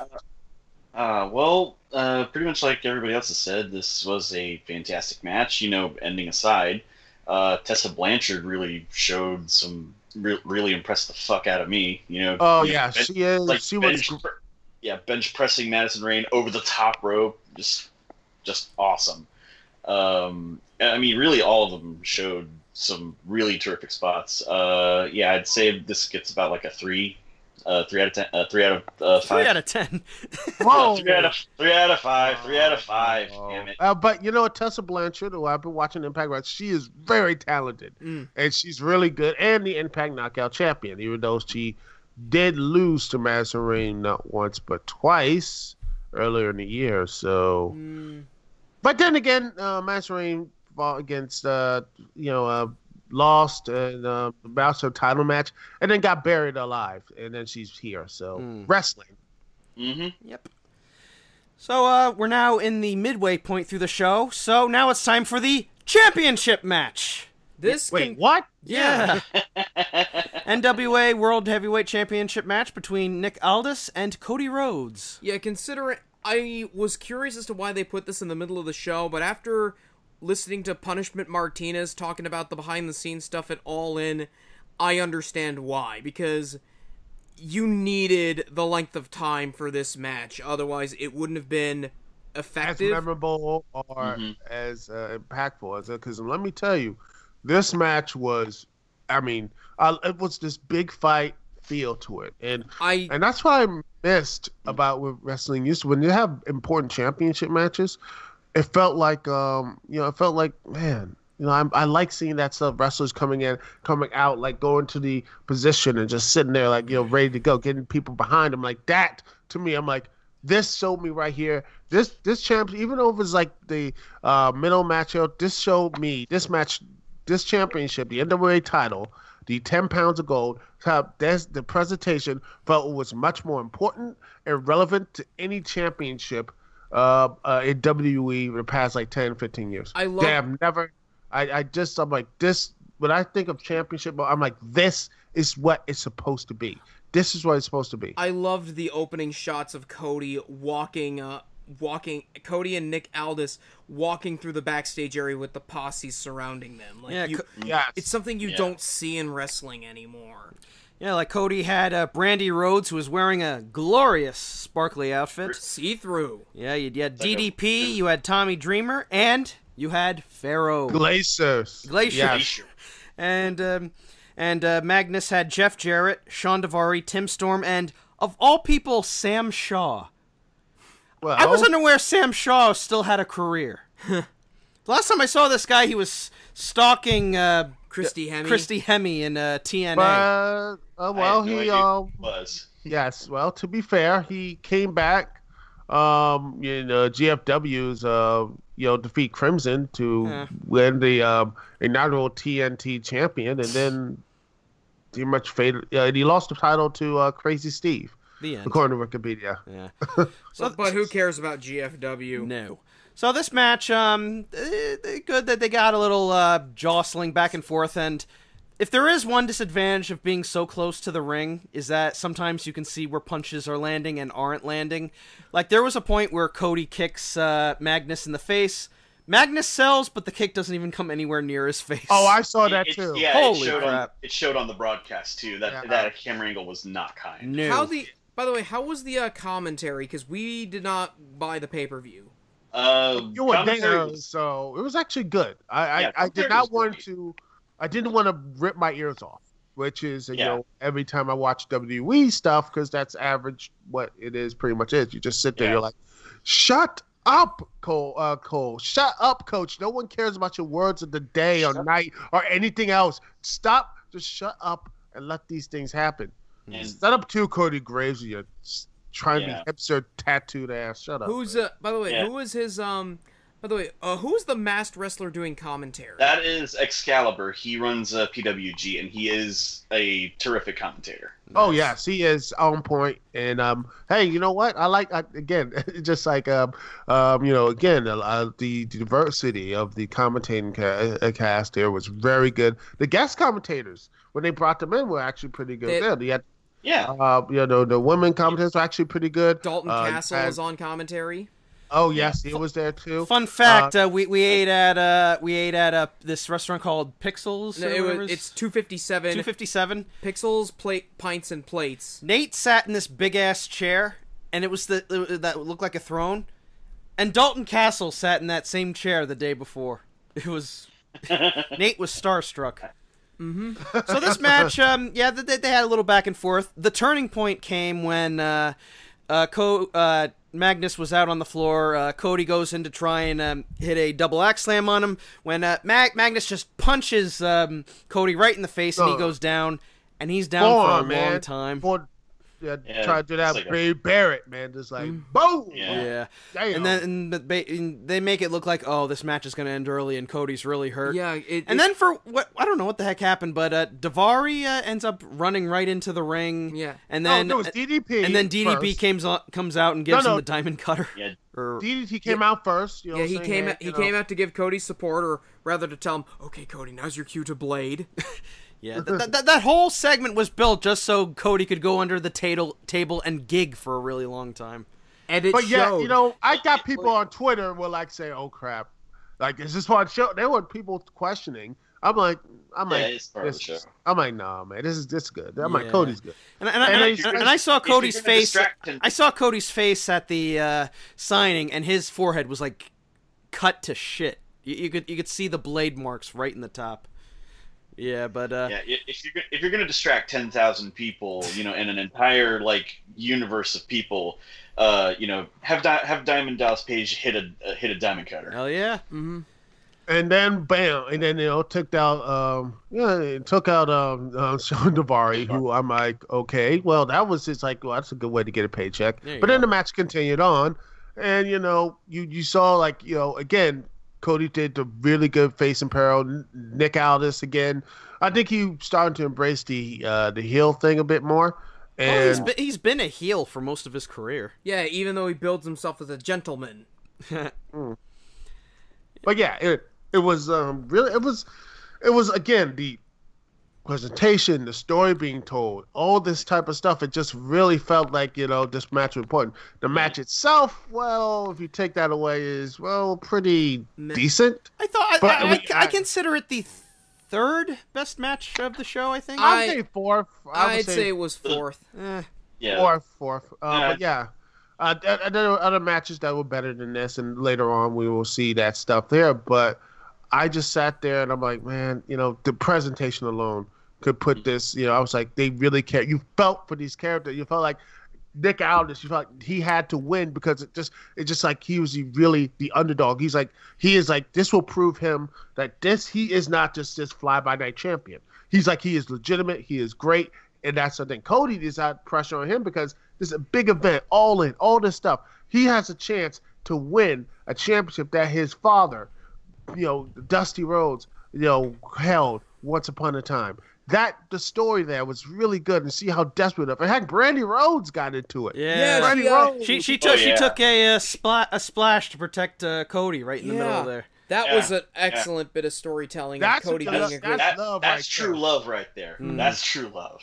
Yeah, and it really helps because not only do you have to have like good wrestling moves and make it look like a great spectacle, you got to have story behind it, and the story is Cody really wants to win the championship that his dad held many years ago. He wants to do it. He wants to put on a good show for the fans because this event, like he and the Bucks made this event, and they want this to be a really damn good event. It was going to be his night, and he was going to do whatever it took to win it. Yes, and the finish it was kind of weird. Like Cody hit the crossroads, but Aldis kicked out, and so Aldis just tried a sunset flip, but Rhodes just sat down, and there was the pin. So yeah, kind of a way to honestly say both guys' finishers didn't work, but it just it's a nice definitive ending, but not really, because hey, he got, like, you could just say, you caught me, you gotta do a rematch down the line to see what will be the true test for Cody, if you want to, that sort of thing. And I am actually, the part of the phrase, we're gonna use it a lot. Use it a lot in this podcast. I'll probably use it in mine. I'm all in on the rematch of Cody Rhodes versus Cody taking on. I still call him Cody Rhodes. I'm curious as to how they're gonna follow that up. Are they gonna do like an empty arena match? They might do it at what the hell? Where does Magnus wrestle? Where does he usually have championship matches? He wrestles for the NWA at NWA Championship Wrestling from Hollywood. Yeah, they could have a match there. You could do something like that. But overall, I thought this was a really good match. Everyone popped. Like, when Cody won, the entire arena the exploded. Loudest pop of the night. Yes. Yeah. It just shows how Cody has gotten over. This was great. Yes. Mm-hmm. And, but yeah, I consider this a success. I give it an 8 out of 10. I give it 4 stars too. Duke. Well, I give this match, honestly, the presentation, everything else around it, I would give this a 10, but the match itself would be a 5. So I'm going to come down to the middle of this. I would give this a 7, 8. 7, 8 out of 10. Right there. No, it's great. 8 out of 10. Hey. Jeff?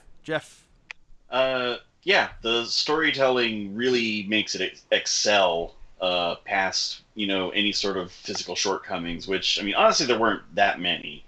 It wasn't like a big flippy spectacle or anything like that, but it didn't have to be. It was a fantastic story told by everybody did their part. Everybody did their part beautifully, and it was just like this great big feel good moment, and everybody was like just completely invested.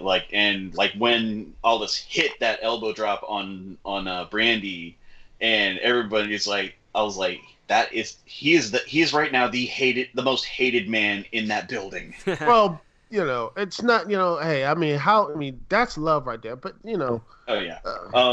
But as far as rating, I'd give this one like a 4 out of 5. All right, so there you go. So this next match was both the best and the worst of this show. This was my favorite match of the night. Oh, yes. Hangman Page versus Joey Janela in a Chicago street fight. Now, Lots of tables, Lots of tables. ladders, lots of My chairs. question... and the Cracker Barrel. Oh, yes. Yep. I asked this question. Has there ever been a Washington, D.C. street fight? Because I've ever been about Chicago or L.A. or anything else, but no Washington, D.C. street fight, which is sad. It could be if you have it at a show in Washington, D.C. No, they keep saying, hey, heck, I've been to D.C. show, and they're like, no, we just could call this like a Chicago street. I'm like, you're in D.C. You can hit people with the National Federal Register.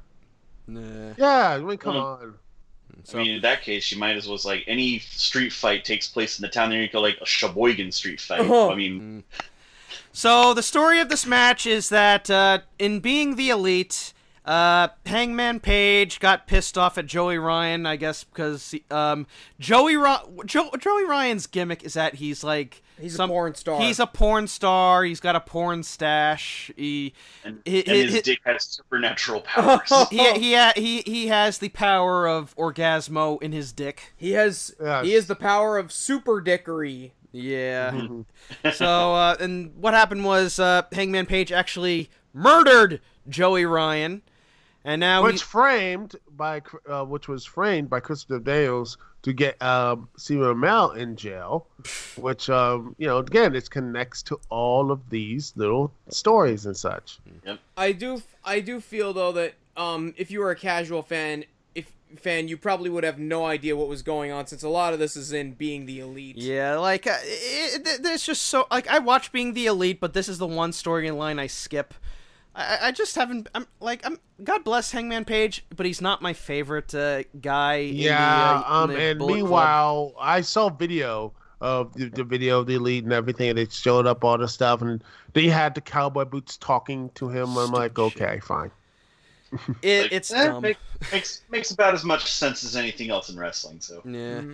So and then again, it made more sense what happened later on after the match. Oh no! So the match, I hate to say it, but I missed the first half because the first half was insane. Yeah, I went up to go use the bathroom and buy a pretzel and maybe some merch, but yeah, I come back, I see a Cracker Barrel sitting ringside. They did a spot with the barrel. Yeah. They did a spot with the barrel, and the whole crowd was chanting "Donkey Kong, Donkey Kong." Yeah. Donkey. Yeah, the commentary made that reference too. And like he rolled a barrel. Amazing. He rolled a barrel at Joey Janela rolled a barrel at Hangman Page, and he just jumped right over it. Yeah. All it was missing was the sound effects. Yeah. Yeah, but that's gonna be on a Botchamania. You just know it. I was hoping that they'd break the barrel over someone's head, but I don't think it was. But that would kill their sponsorship. And little fun fact, like right after the match happened, they had a guy to actually take right behind us. He had a camera and he took a picture of the barrel while it was at ringside because apparently he's with the Cracker Barrel sponsors. Oh god! And they just wanted it there. I'm gonna go to the Twitter now and look this up. Look it up. It has to be seen to be believed. But from what I saw of this match, it was pretty damn good. Like the finish, what's her face, Penelope Ford. There was a bag. Oh god! There was a bag that that she kept bringing to the ring, and we're thinking, oh, what's this all about? And eventually Paige gets the bag. That's gonna be the title card of this video. Is just the picture of All In and the Cracker Barrel. Like we just right there. It's so funny. Good lord. And he opens up the bag, and out comes the talking boots. And Paige is just freaking out, looking at the boots. And like they're talking to him. They brought the telephone too. Yeah, the telephone that he used to kill Joey Ryan. I can't wait to see the next episode where they have the bit where the boots are talking to Paige. It's so stupid. Well, of course, the best spot of there was all sorts of crazy moves, all sorts of crazy spots involving ladders and tables, and then came the scariest table spot I have ever seen. Oh god. Yeah, Joey and Hangman Page are standing atop the ladder, and they drag both of them down into the table, and it is not a pretty table break. No. It's not exactly Japanese table, but Joey Janela legitimately hit his head on the metal frame. Fuck. Like, that's how And and I'm like, well, that means, hey, it looks like there's gonna be no more spring breaks for Joey Janela anytime soon. Oh. Yeah, but Paige ended up getting the win, and you know what? That was the best finish they could have finished thing on. There was no way they could have topped it. And then the... fuck this! Oh, no. Do we want to talk about this bit made me wish I had... Do you want to do the match rating first and then go into it? Or I wish I had gone up and gotten that pretzel after the match so I wouldn't have to witness this. I'd give the match a 4.5 out of 10. It was craziness. I'm not giving it a rating because I didn't see the whole match, but I'm gonna be generous and give it a 7. I'll give it a 9 out of 10 because especially the finish. Holy crap! Man, just that move. I'm like, okay, if he ain't dead before, Jonah dead now, man. He just that move just like squashed him. I'm like, what? Yeah. No. I'm like, wow. That's how you finish a street fight, ladies and gentlemen. And then we get an Undertaker style entry. Writrzblok, did you? 4 out of 5. Penelope's badass. Love the match. Let's get going. Yeah. And then we get the Undertaker entrance with a bunch of people dressed as penises. I want to skip through this because I don't want to talk about this. I'll do it. Oh my God. You can go to the bathroom. So I'm going to the bathroom. Bye bye. The lights go down, and they basically homage the Undertaker's entrance, and then I see some shapes moving in the background, and I go. They show a graphic on the display of Joey Ryan's 9mm rising up, so his little Uzi vert, if you will. Mm-hmm. And out come these people wearing inflatable penis costumes, and I go, oh jeez, no! I saw this. I was like, what in the world? I could just my ass off. And I was like, well, Rowdy C will probably, if he sees us, he's just going to point to that image and say, you want serious wrestling? Here, what about this? And we can't really talk about that. Rowdy C is the God bless him, but I consider him the Jim Cornette of us reviewers. Oh God! And he hates Jim Cornette. Dun dun dun. And then out comes Joey Ryan, good as new, with tights and socks sponsored by Blow Pop. He had a blow pop in his mouth and he put it in his trunks, which, ew. He is resurrected. Why?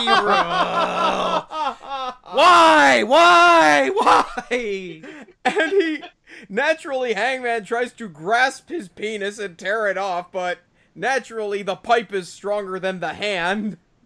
And he whips Hangman Page, finishes him with the super kick. The giant penises then carry him out of the arena. Oh, this was... And then the crowd was chanting, rest in penis. Yes, they were. What the fuck did I just was watch? like, what the world? I was like, well... So, is this going to mean that Hangman Page is going to be like Jordan Ryan's disciple and he's going to know Dick God, no. No! God, no, please, no. His disciple? If this was released in Japan, I guarantee all those dicks would be censored. Actually, Joey Ryan has wrestled in Japan for DDT, which is a comedy promo. Yeah. But it was... Yeah, this was the worst part of the night. Yeah, I feel bad for all the parents who brought their kids. That's what made... Like, if this was any other show, I wouldn't have a problem with it, but, there were kids in the audience, and yeesh. Yeah.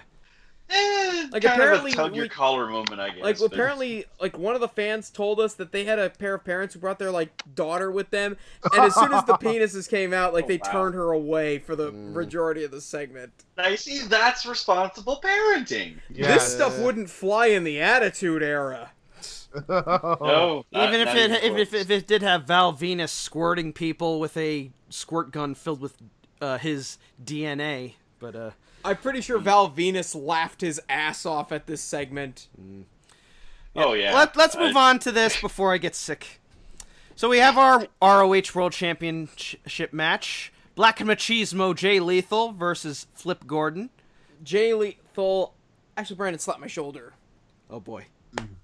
Oh, yeah, we got a big match right here. Yeah, it's the With ROH Lonnie World Popo. Champion Jay Lethal as Black Machismo against that little army twerp Flip Gordon. Oh, yeah. Yeah. So the idea behind this, years and years ago in TNA, Jay Lethal had the gimmick that Thanks to the Paparazzi challenge via Kevin Nash. Yeah, he would do like this really messed up Randy Savage impression. Like he considers himself the Black Randy Savage, and he had it for a few years, but then he dropped it. And then when Being the Elite had Jay Lethal start making his appearances on the show for the build up to All In, they had this gimmick where whenever somebody slapped his shoulder, he would transform into the Black Machismo Randy Savage gimmick, and it's really fun. Oh yeah, And he's got the mannerisms and the voice Like down. he always reaching for his glasses. yeah, and there was a point where he had Brandy Rhodes up on his shoulder, Yeah. thinking that she's Miss Elizabeth. It was. Ooh yeah, Black Elizabeth. I will say this: at least it worked. Yeah. Oh yeah, It helped. yeah. It also helped. It was hilarious. I mean, and honestly, I will call this match. I don't want to say it's a cool down match, but It was has a bit of some- a buffer match, but I still had fun watching. Yeah, it. it's a lot of yes, fun. and- yeah. Oh yes, and I do like Flip Gore. I'm like this dude. Yeah. This actually- guy's gonna be a star.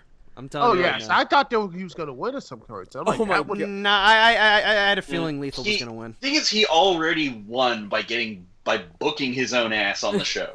He Yeah, already exactly. won the battle. Yes, well, He you had know, his only moment. half the battle.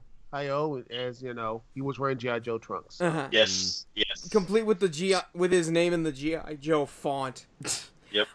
It also helps that Lethal was accompanied to the ring by Lanny Poffo, Yeah.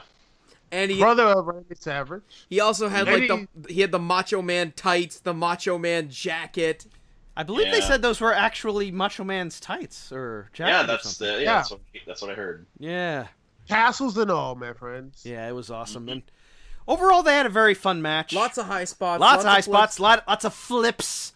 There was a part where Flip Gordon did a bunch of like 3 planches at the same time on Lethal. And- It was really cool. Well, the best part was Flip kicks out of one of Lethal's moves. I forget which one it was, and then all of a sudden he becomes Hulk Hogan. Like he Yeah. did the Yeah. hulking Yeah, you know what, I up, think, the mannerisms. He No, did no. the hand gestures. Lethal did the elbows, and then Flip just completely no-sold, and then just hulked up. He said this, Yeah. like a little bit of the Ultimate Warrior, a little bit of Hulk Hogan. He said this, you. Ooh, Soldier Boy, tell him. Please do not reference that song ever again. Uh, This was awesome. It was really a fun. great match, and Lethal won with the lethal injection to defend his title. And then the next thing you know, that fat tub of lord Bubba Ray comes out to attack both men. But who makes the save? But Colt Cabana. Boom, boom, Cabana. It's Colt Cabana. And then he gets the table, but then Colt comes out and the 3 team up. They do the shield Yeah. triple power Yeah. bomb and send Bubba through that table. They're a little struggle, but they got him up there. Yeah. Bully Well, Ray. I Bully give Ray's this- head alone must weigh like 30 pounds. Hey, Mo, remember he had an ab once, and he worked hard. he did have abs once, which I know it seems far off, but He worked hard for that body. Yeah. But this was a fun ROH match. I'll give this one. I'll give it an 8. I'll give I'll it. give it a 7. I'm gonna give it 4 stars. Simply just for like the all the wackiness that happened. Because I love pro wrestling is a wacky medium, and anything that embraces the wackiness of pro wrestling is a-okay in my book. How about Yeah, you, Jeff? I give this about 4 stars. Like especially when Flip tries to play Jay's game, like hulking up and shit. It's great stuff. Yeah, I loved it. And now we move on to My favorite match of the show. My second favorite. Oh, I said this was going to be the main the match of the night, and I was right. Kenny Omega versus Pentagon Jr., or as he's booked on the show, Penta El Zero. Penta El Zero M. Which I believe is, in English means, well, the Zero M is, say it, Brandon! Zero fear? No. The catchphrase of Penta. Cero miedo! Exactly. Which, Penta El Zero M in English would mean Penta of Zero Fear. Yeah, I was I was looking forward to this match because I really like both guys. Kenny's really awesome. And remember, he is Pentagon Dark in Lucha Underground, and he is also currently the Lucha Underground champion. Yeah, the longest reigning since he's been holding on to it, and they haven't really changed. Have they changed reigns yet? I don't think they have. No. And it is against Kenny Omega, who is the current IWGP champion. Yeah, these are two of the biggest, most over guys in the entire wrestling promotion right now, wrestling world right now. So. And I love this match. This was a great fucking match. Over spam the V trigger a lot, but hey, you know. Yeah, well, you know what? And I love that after one of them, it was like, man, he gave no fucks. He was like this. He's like, come on, hit me, bam, hit him 3 times like, and he's like, I always love when wrestlers do that, just to show that they feel no pain. Like Shibata versus Ishii, where Shibata leaves himself open for Ishii to chop him, saying, come on, hit me. And he chopped him. And then the part of me kind of kills it for me was that Penta wears that vest. So when you're getting chopped, you can't really feel it with that vest on, can you? That's the same thing as like Roman Reigns is for Blackjack. Yeah. They just gotta they got like it's a $2 one from Walmart. So yeah. Yeah, but this was a great fucking match. Lots of action. It was they didn't do a whole lot of false finishes. No, not really. Like because I know that's what I think I like about this match the most, was that the finish, that was it. Yeah. Mostly. But even though Pentagon did break Kenny Omega's arm, which was it's like, I thought that was over, and I told this on my podcast. Yeah, because whenever I see Penta do the arm break, I actually think, oh shit, he actually broke his arm. Kenny's fucked now. No. Yeah. It's called selling. He sold. He just exactly. No, he sold beautifully. Yes, and I said, Kenny. I thought, Pentagon may have lost right, but he got Kenny's arm. I said that. I think I said that Pentagon was going to win. I was wrong about that, but I said he was going to take on my podcast, DukeCT Lounge. By the way, go check it out after watching this one. By the way, I told him like he's going to break Kenny Omega's arm. I was like, well, hey, that's what. And I'm surprised that that's not an illegal move. They just say, oh, he's about to break. The referee's like, oh, okay, you can do it. I'll allow it. Yep, they had a good match. Omega won with the one-winged angel, and so real fun match. But then the lights went out. The lights went out, and we think, what's gonna happen? And then we see Penta in the ring, and I'm like, okay, well, maybe there was a power issue or something. And then you look, is it Penta? Because if it was, then maybe Penta gained 80. Maybe Pentagon gained 80 pounds. It's while Starrcade the 1990. They did the Starrcade 1990 finish, where Penta comes out. The fake Penta comes out and suplexes Kenny Omega, and he pulls off his mask, and shock of shocks, it's Chris Jericho. He flew out here to do a run-in on Kenny Omega and plug in the Jericho Cruise, which looks like... I love the fact he said, Kenny Omega, you see you on my cruise. I'm like, that's not the most threatening thing I ever heard and such. I'm like, yeah, but when you think about threatening, I'm like, he said really threatened by the cruise? That's like, what? That's like one nice vacation? You want a vacation or something? What? And the real fun thing about it is that right after he did this run-in, Jericho then had to get right onto a jet and fly right to Kansas City for a Fozzy concert. All in the same night. And the best part is, there is actually a footage of him at the concert. He still has the Penta paint on his face. It looks awesome. That's how he rolls, man. Father didn't take him into the city to see a marching band for nothing. It was awesome. Yeah. But overall, this was my favorite match of the night. I give it a 9. I would give this a 10. Yes. Because this was my match of the night. I give it you know what? I liked Joey Janela versus Hangman Page a little more, but I'm gonna give this one 5 stars too. You know, fuck my 9. I'll give it a 10. Why the fuck not? Yeah. There was absolutely nothing wrong with this match at all. This was a great fucking match, and therefore I must give it the full rating. Oh yes, 5 out of 5. Just sick stuff. Nice to see Kenny like switching arms. To do the one-winged angel, the package pile driver on the apron. Oh, that was fucking kill. Death. Yeah. Hardest place on the ring. Yeah. How you doing? It was a phenomenal match. 5 out of 5. So now we'll move on to Kazuchika Okada versus Marty Scurll. This felt like a buffer match. Oh, yes. Okada in a buffer match. As far as buffer matches go, it's actually pretty good. Mm-hmm. Well, I mean, hey, it could have been worse. He could have been come out as Okado again. No. Well, so here's the story behind this match. Marty Scurll, he's a small guy. He's been in the junior heavyweight champion. He's a former junior heavyweight champion, a open weight champion. Never open weight champion. Never. He's trying to get. He wants to show that he can fit in with the heavyweights, and what better way to showcase how you can fit in with the heavies than going up against the longest reigning IWGP champion in history, and that is Okada. Yes. And by the way, you know what I love about it is that that pre thing. I was like, even though the pre-show thing with Marty Scurll breaking fingers, I'm like, and I said this on Twitter, I'm like, if he was really trying to be like the Penguin, I'm like, you should have went in, getting close enough, and just bite their noses off or something. Yeah. Like he's Hawkeye. Hey, it's like Batman Returns, like it could be worse. I could be gushing with blood. It's like, oh, really? I just bit the guy's nose off. Hey, that would have been like so desperation and such there. So, I thought this was a really good match.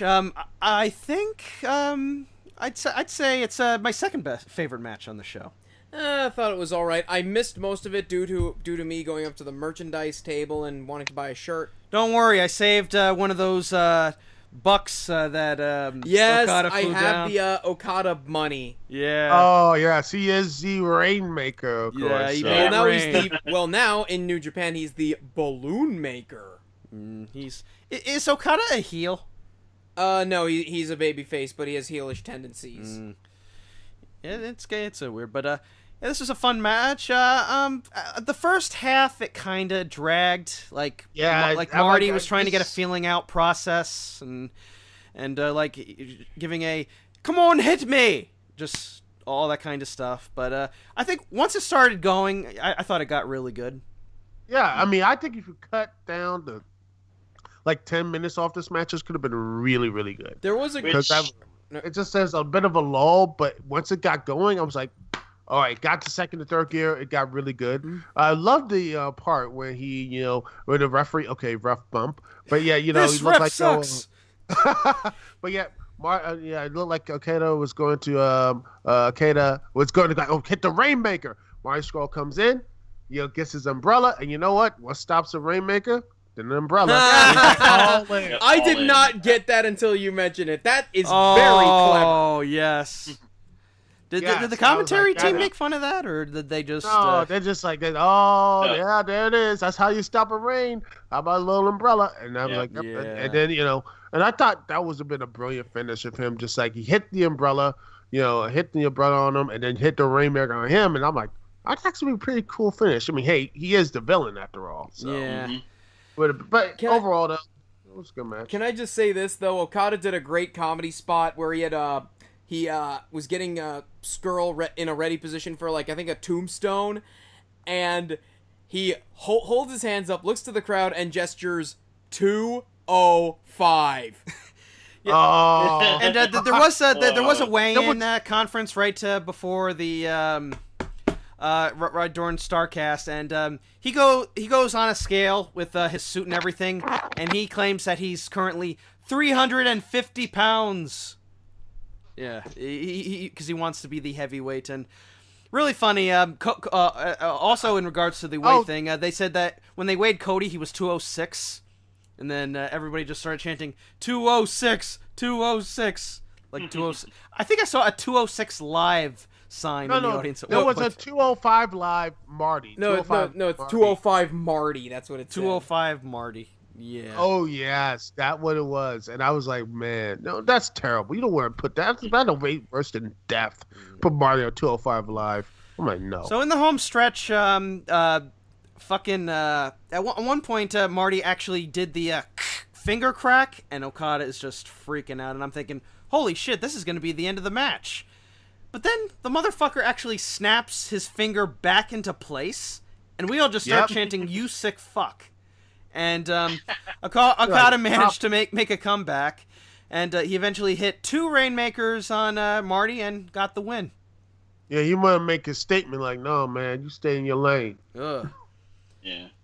But yeah, that pretty much it was a real fun match. Second favorite, I'll give it a 8, 8.5. I'll give it Hey, I'll give it like a 8. 8. I'll give. You know what? I'll go with everyone else. I'll give it a 4. Ooh. But that's only from what I've seen. I didn't see the whole match. Okay. How about you, Jeff? If it had gone the way it began, it would have been at least a 2 or a 3. But once it started getting going, like you guys said, it started getting really, really damn good. So I'd probably give it about a 4. All right. So this main event, here's the story behind the main event.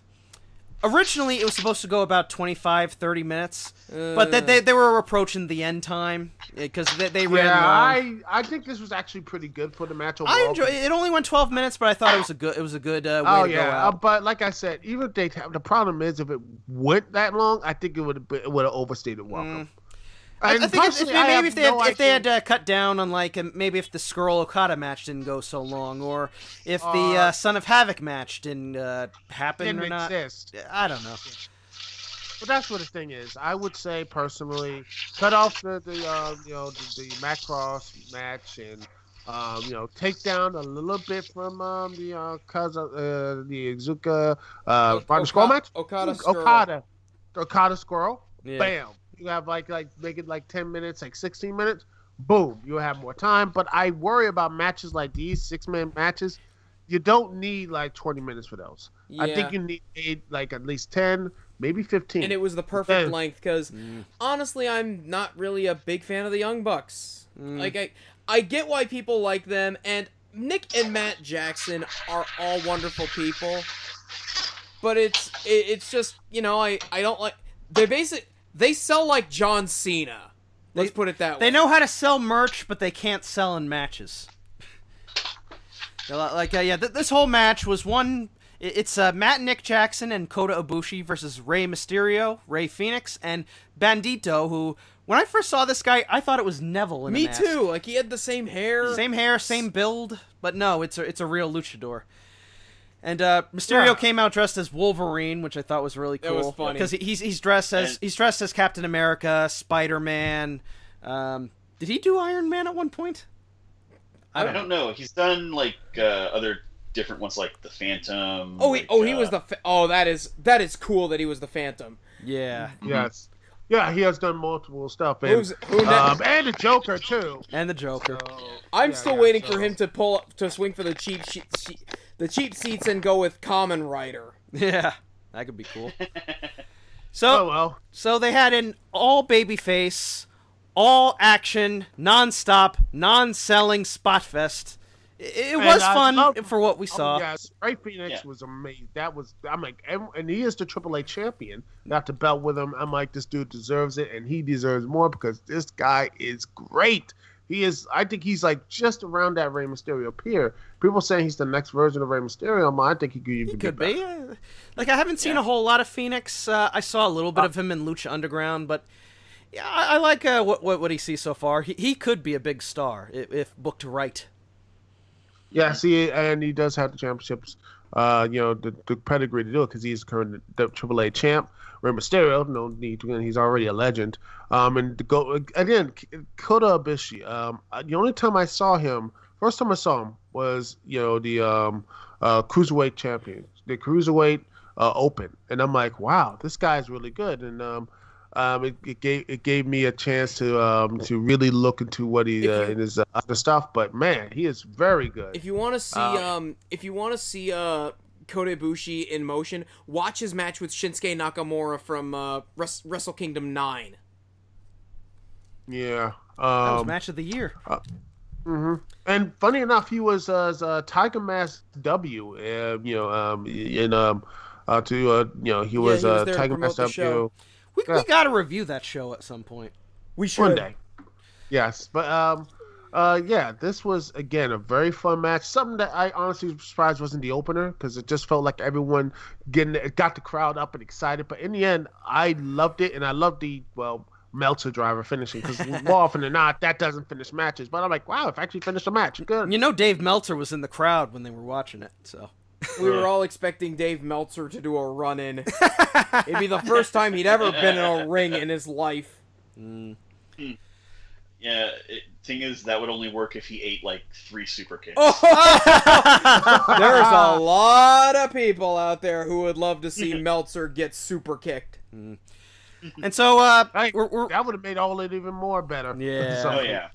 But overall, this was a great event. Absolutely. Apparently they went right off the air after this ended, right? Yeah, they did. Yeah. What you guys didn't see was right after they had all the Bullet Club come into the ring. They had the Bucks. They had Kenny, Cody, Marty. No Marty. No, I didn't see Marty in there. Hangman was there. Hangman was there, but Marty was in the back. I don't know if he was taking a shower or he was hurt or something. I don't know what the heck happened, but I don't know. Maybe it might be an angle leading to a breakup. Who knows? But they thanked the fans. They said they finished the match with about 93 seconds to spare. 3 seconds. 3 seconds. Holy shit. Yeah, but I will say this, even though the main event was rushed, and the main event, I will still give it an 8. I'm going to give it an 8 too. I give it an 8 too. A very good way to end the show. Jeff? 4 out of 5. 8. Yeah, 4 out of 5. Everybody looked like $1 million. Yeah. You know what? At least they ended it, because it could have been worse. It could have been that WCW Halloween Havoc, which where they went overtime. They had to have it on a TV or something like that. Yeah, they had to show the Goldberg DDP match on free TV the next night. Apparently, like the Joey Janela Hangman Page match went longer than expected because the ref didn't have his earpiece in. Oops. Yeah, and I heard. Yeah, and I heard Okada Skrull went over too. Yeah, it was 26 minutes long when it should have gone 15 or 16 or something. And this was a 5-hour show, but it felt like blew. It felt like 3. Yes. It just blew through. It's amazing. No lag. The audience didn't feel tired. No, it was the entire time. They were hot. There were chants. There were all-in chants, being the elite chants. Just one of the hottest crowds I've ever been in. And I'll tell you this. This more than makes up for my experience at Backlash. Yeah, this poor fucker went to Backlash earlier on this year. God. A main event that features Roman Reigns versus Samoa Joe, that features Joe putting Reigns in a headlock for 5 minutes. Yes, it was. I feel bad for you, man, but this made up for it, right? Oh, more than enough. Isn't it amazing what happens when you book a wrestling show that may not necessarily have big, long-running storylines, but has angles and matchups and stories that people care about? Like, maybe not the MJF or Okada or Kenny and Penta matches, but, the ones that did have angles were all great. Yes. And I would really love to give a big congratulations to the Bullet Club, Cody, and everybody for making this whole show happen. It's I've only been to about 3 wrestling shows my entire life. This was the best wrestling show I've been to yet. Absolutely phenomenal. Yes. Absolutely. And I'd love to see All In 2. They hinted at All In 2, but they said, Cody said, if you're gonna continue the All In bet, you gotta double down. my guess is for the best place to have it, it would likely be T-Mobile Washington D.C. Las Vegas. T-Mobile Arena in Las Vegas. Yeah. Because it's a big arena. It can sit about 20,000, I think. It's also extremely cheap to rent. Yeah, so... But I think... My hope is, well, if they do, well, I'm still hoping my DC off so I can actually go to this show. Yeah. Yeah. But yeah, basically, this show is a statement. It's trying to show... It's a way of showing that pro wrestling can be fun. Like... What WWE has been doing with these retarded storylines, having all the favorite wrestlers turn on the crowds for no reason, and having all these boring-ass matches where it's nothing but chin locks. There were a couple rest holds in some of the matches, but they weren't 5 minutes long. Yeah. And they weren't the same one, Baron Corbin. Yeah. And honestly, it brings back what wrestling was originally supposed to be. It's fun. It's entertaining. It's showing off lots of good stunts, lots of moves, lots of craziness, just getting the crowd excited to watch. It was a blast. Like, Starrcast, I had a lot of fun there. I had a lot of fun meeting all the wrestlers, and you had a show like this to go along with it. I loved it. Mm-hmm. I would not I would love to come to another one if it was closer to Jersey. Yeah. But I thank the Young Bucks and Cody Rhodes for making All In possible. I thank Conrad Thompson for Starrcast. I thank Fight.tv for bringing me and Brandon there.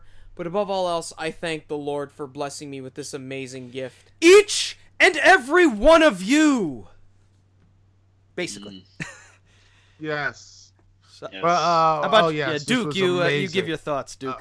I again, was it the perfect show, the greatest show? No, but I thought, when I watched the whole thing, I was like, this is, it's what wrestling is missing. I mean, what pro wrestling has been. The two best shows right now made, the best pay-per-views, were from Impact Wrestling and this show.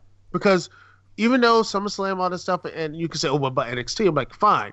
But to me, when you look out the whole world of wrestling, it needs this type of stuff. It needs this type of competition. It needs this. People just can't just go to WWE. Not everyone needs to go to WWE. Not everyone needs to go to this type of stuff. They can make things actually be independent. They can actually do some things that actually are interesting and tell stories and tell interesting stuff that is actually fun and engaging to not just the for ourselves, but other audiences. So yeah, it's again a great night, an emotional night, something that will be a historic night. People say that hashtag historic. WES that throws away every 5 minutes, but this was historic. This was historic because it showed again people. There is an audience for this type of wrestling. There is an audience for people just starving to have something other than WWE.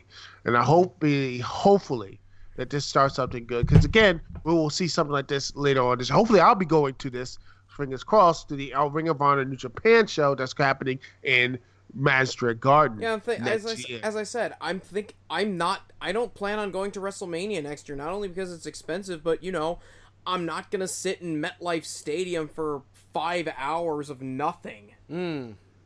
Yeah, I might just skip the rest. I mean, I like WrestleMania. I've been to as a bucket list, but when I see these type of shows, these stuff like other independents, this stuff is something that makes people say, you know what? It actually gives some people who are in WWE right now say, you know what? I'm not doing anything else. Let me go out here and actually see what I'm worth. And I feel, why might go out there and actually do something? Cody Rhodes just did that. So you know what? I can't hate that. Mm-hmm. Yeah, this is actually brilliant. Jeff, any final thoughts? Well, this event basically showed that pro wrestling does not need WWE to survive. It's basically a mission statement. And Cody, and I saw the video of what they said afterwards. I only remember a couple things, like Cody saying, "You know what I really love? That everybody is staying in their seats after the main event," which I had to chuckle at. Also, I didn't see anybody leaving the arena. I saw like a handful of people, but everyone just stayed. Yeah. It wasn't a mass exodus of people. Yeah, this was history. This was history in the making. Like, not just for the matches, which not a single bad match. Not a single bad match. No, I mean, yeah, you could say like one match, couldn't have been, shouldn't have been on the card, or should have been on the pre-show or whatever. Still, not a single bad match. Not even the pre-show. Yeah, None the of the pre-show was matches good here. too. As I said, Good. the pre-show rewrote the book on how you make a battle royal. Like, I mean, Yeah. you look at the Andre the Giant battle royal, and after watching this, you go, well, what's the point? Yeah, all you're getting is a trophy. You're not getting anything else. Yeah, from and it. it's just like a bunch of jabronis in there this whole time, but you have, like, I didn't count, but it's like 15 people. That's the right amount of people, and it was long enough where everyone showed off why they're great. Yeah. Really, I just thought this was the best wrestling event all year. I mean, at a WWE show, like especially say like WrestleMania or SummerSlam, you'll probably get maybe two, maybe 3 matches of some good quality. I mean, but here everything was either really good to fucking awesome, and like that's the kind of event you want for a wrestling promotion. Exactly. So yeah, that's like, this blows pretty much everything WWE does out of the water. Like, from the storytelling, from the match quality. I mean, yeah, there were technical issues, but that's going to happen. Really, it's just, I love this show. I loved it, from beginning to end. So we're in a bit of a rush too, because we got another podcast we got to do. So I think we can all agree. Don't forget about the pyro. The pyro was great. Pyro, cameos, appearances, everything. We can all agree. 2 thumbs up. Yeah. Way up. Two thumbs way up. Yes. Before we leave, one thing I forgot to mention about Starrcast. First thing we saw, I said, the one wrestler I'd love to meet here is PCO, because PCO has been an amazing success story for wrestling this year. Yep, and you got to meet him. Oh no, we didn't just meet him. First thing we saw at Starrcast was that little display of strength he did in the lobby. Yeah, breaking. They were breaking pins and darts thrown into his chest and everything. Yeah, like his manager. I don't know what his name of it is, but like Destro or something. Yeah, Destro. He stapled like a picture of the Undertaker to his chest, and Undertaker got booed. He ripped a tennis ball in half with his teeth. He was tearing whole decks of cards in two. He had he got zapped with a car battery. Kinda. And he had 2 concrete blocks broken over his chest. Yeah, it was funny. I love PCO, and I would have put him in that battle royal. Yeah, he could have. Oh God! Yeah. Could you imagine him and Brian Cage? Oh my God! That's a match made in heaven. All in 2. Yes. All right, we gotta get going, guys. But all right. This was a lot of fun. It was great, best shows I've ever been to. All kinds of craziness. Great meeting all the wrestlers, and really good review to pull it off. It was good having Duke and Writrzblok on. No problem. Thanks for having us. Now we got to start our BattleBots review, and we got to get Alex the Hunted on. So until next time, guys, peace out and cease. Oh wait, I already used that one. Cease and desist. Cease and desist. Yes, there we go. Cease and desist.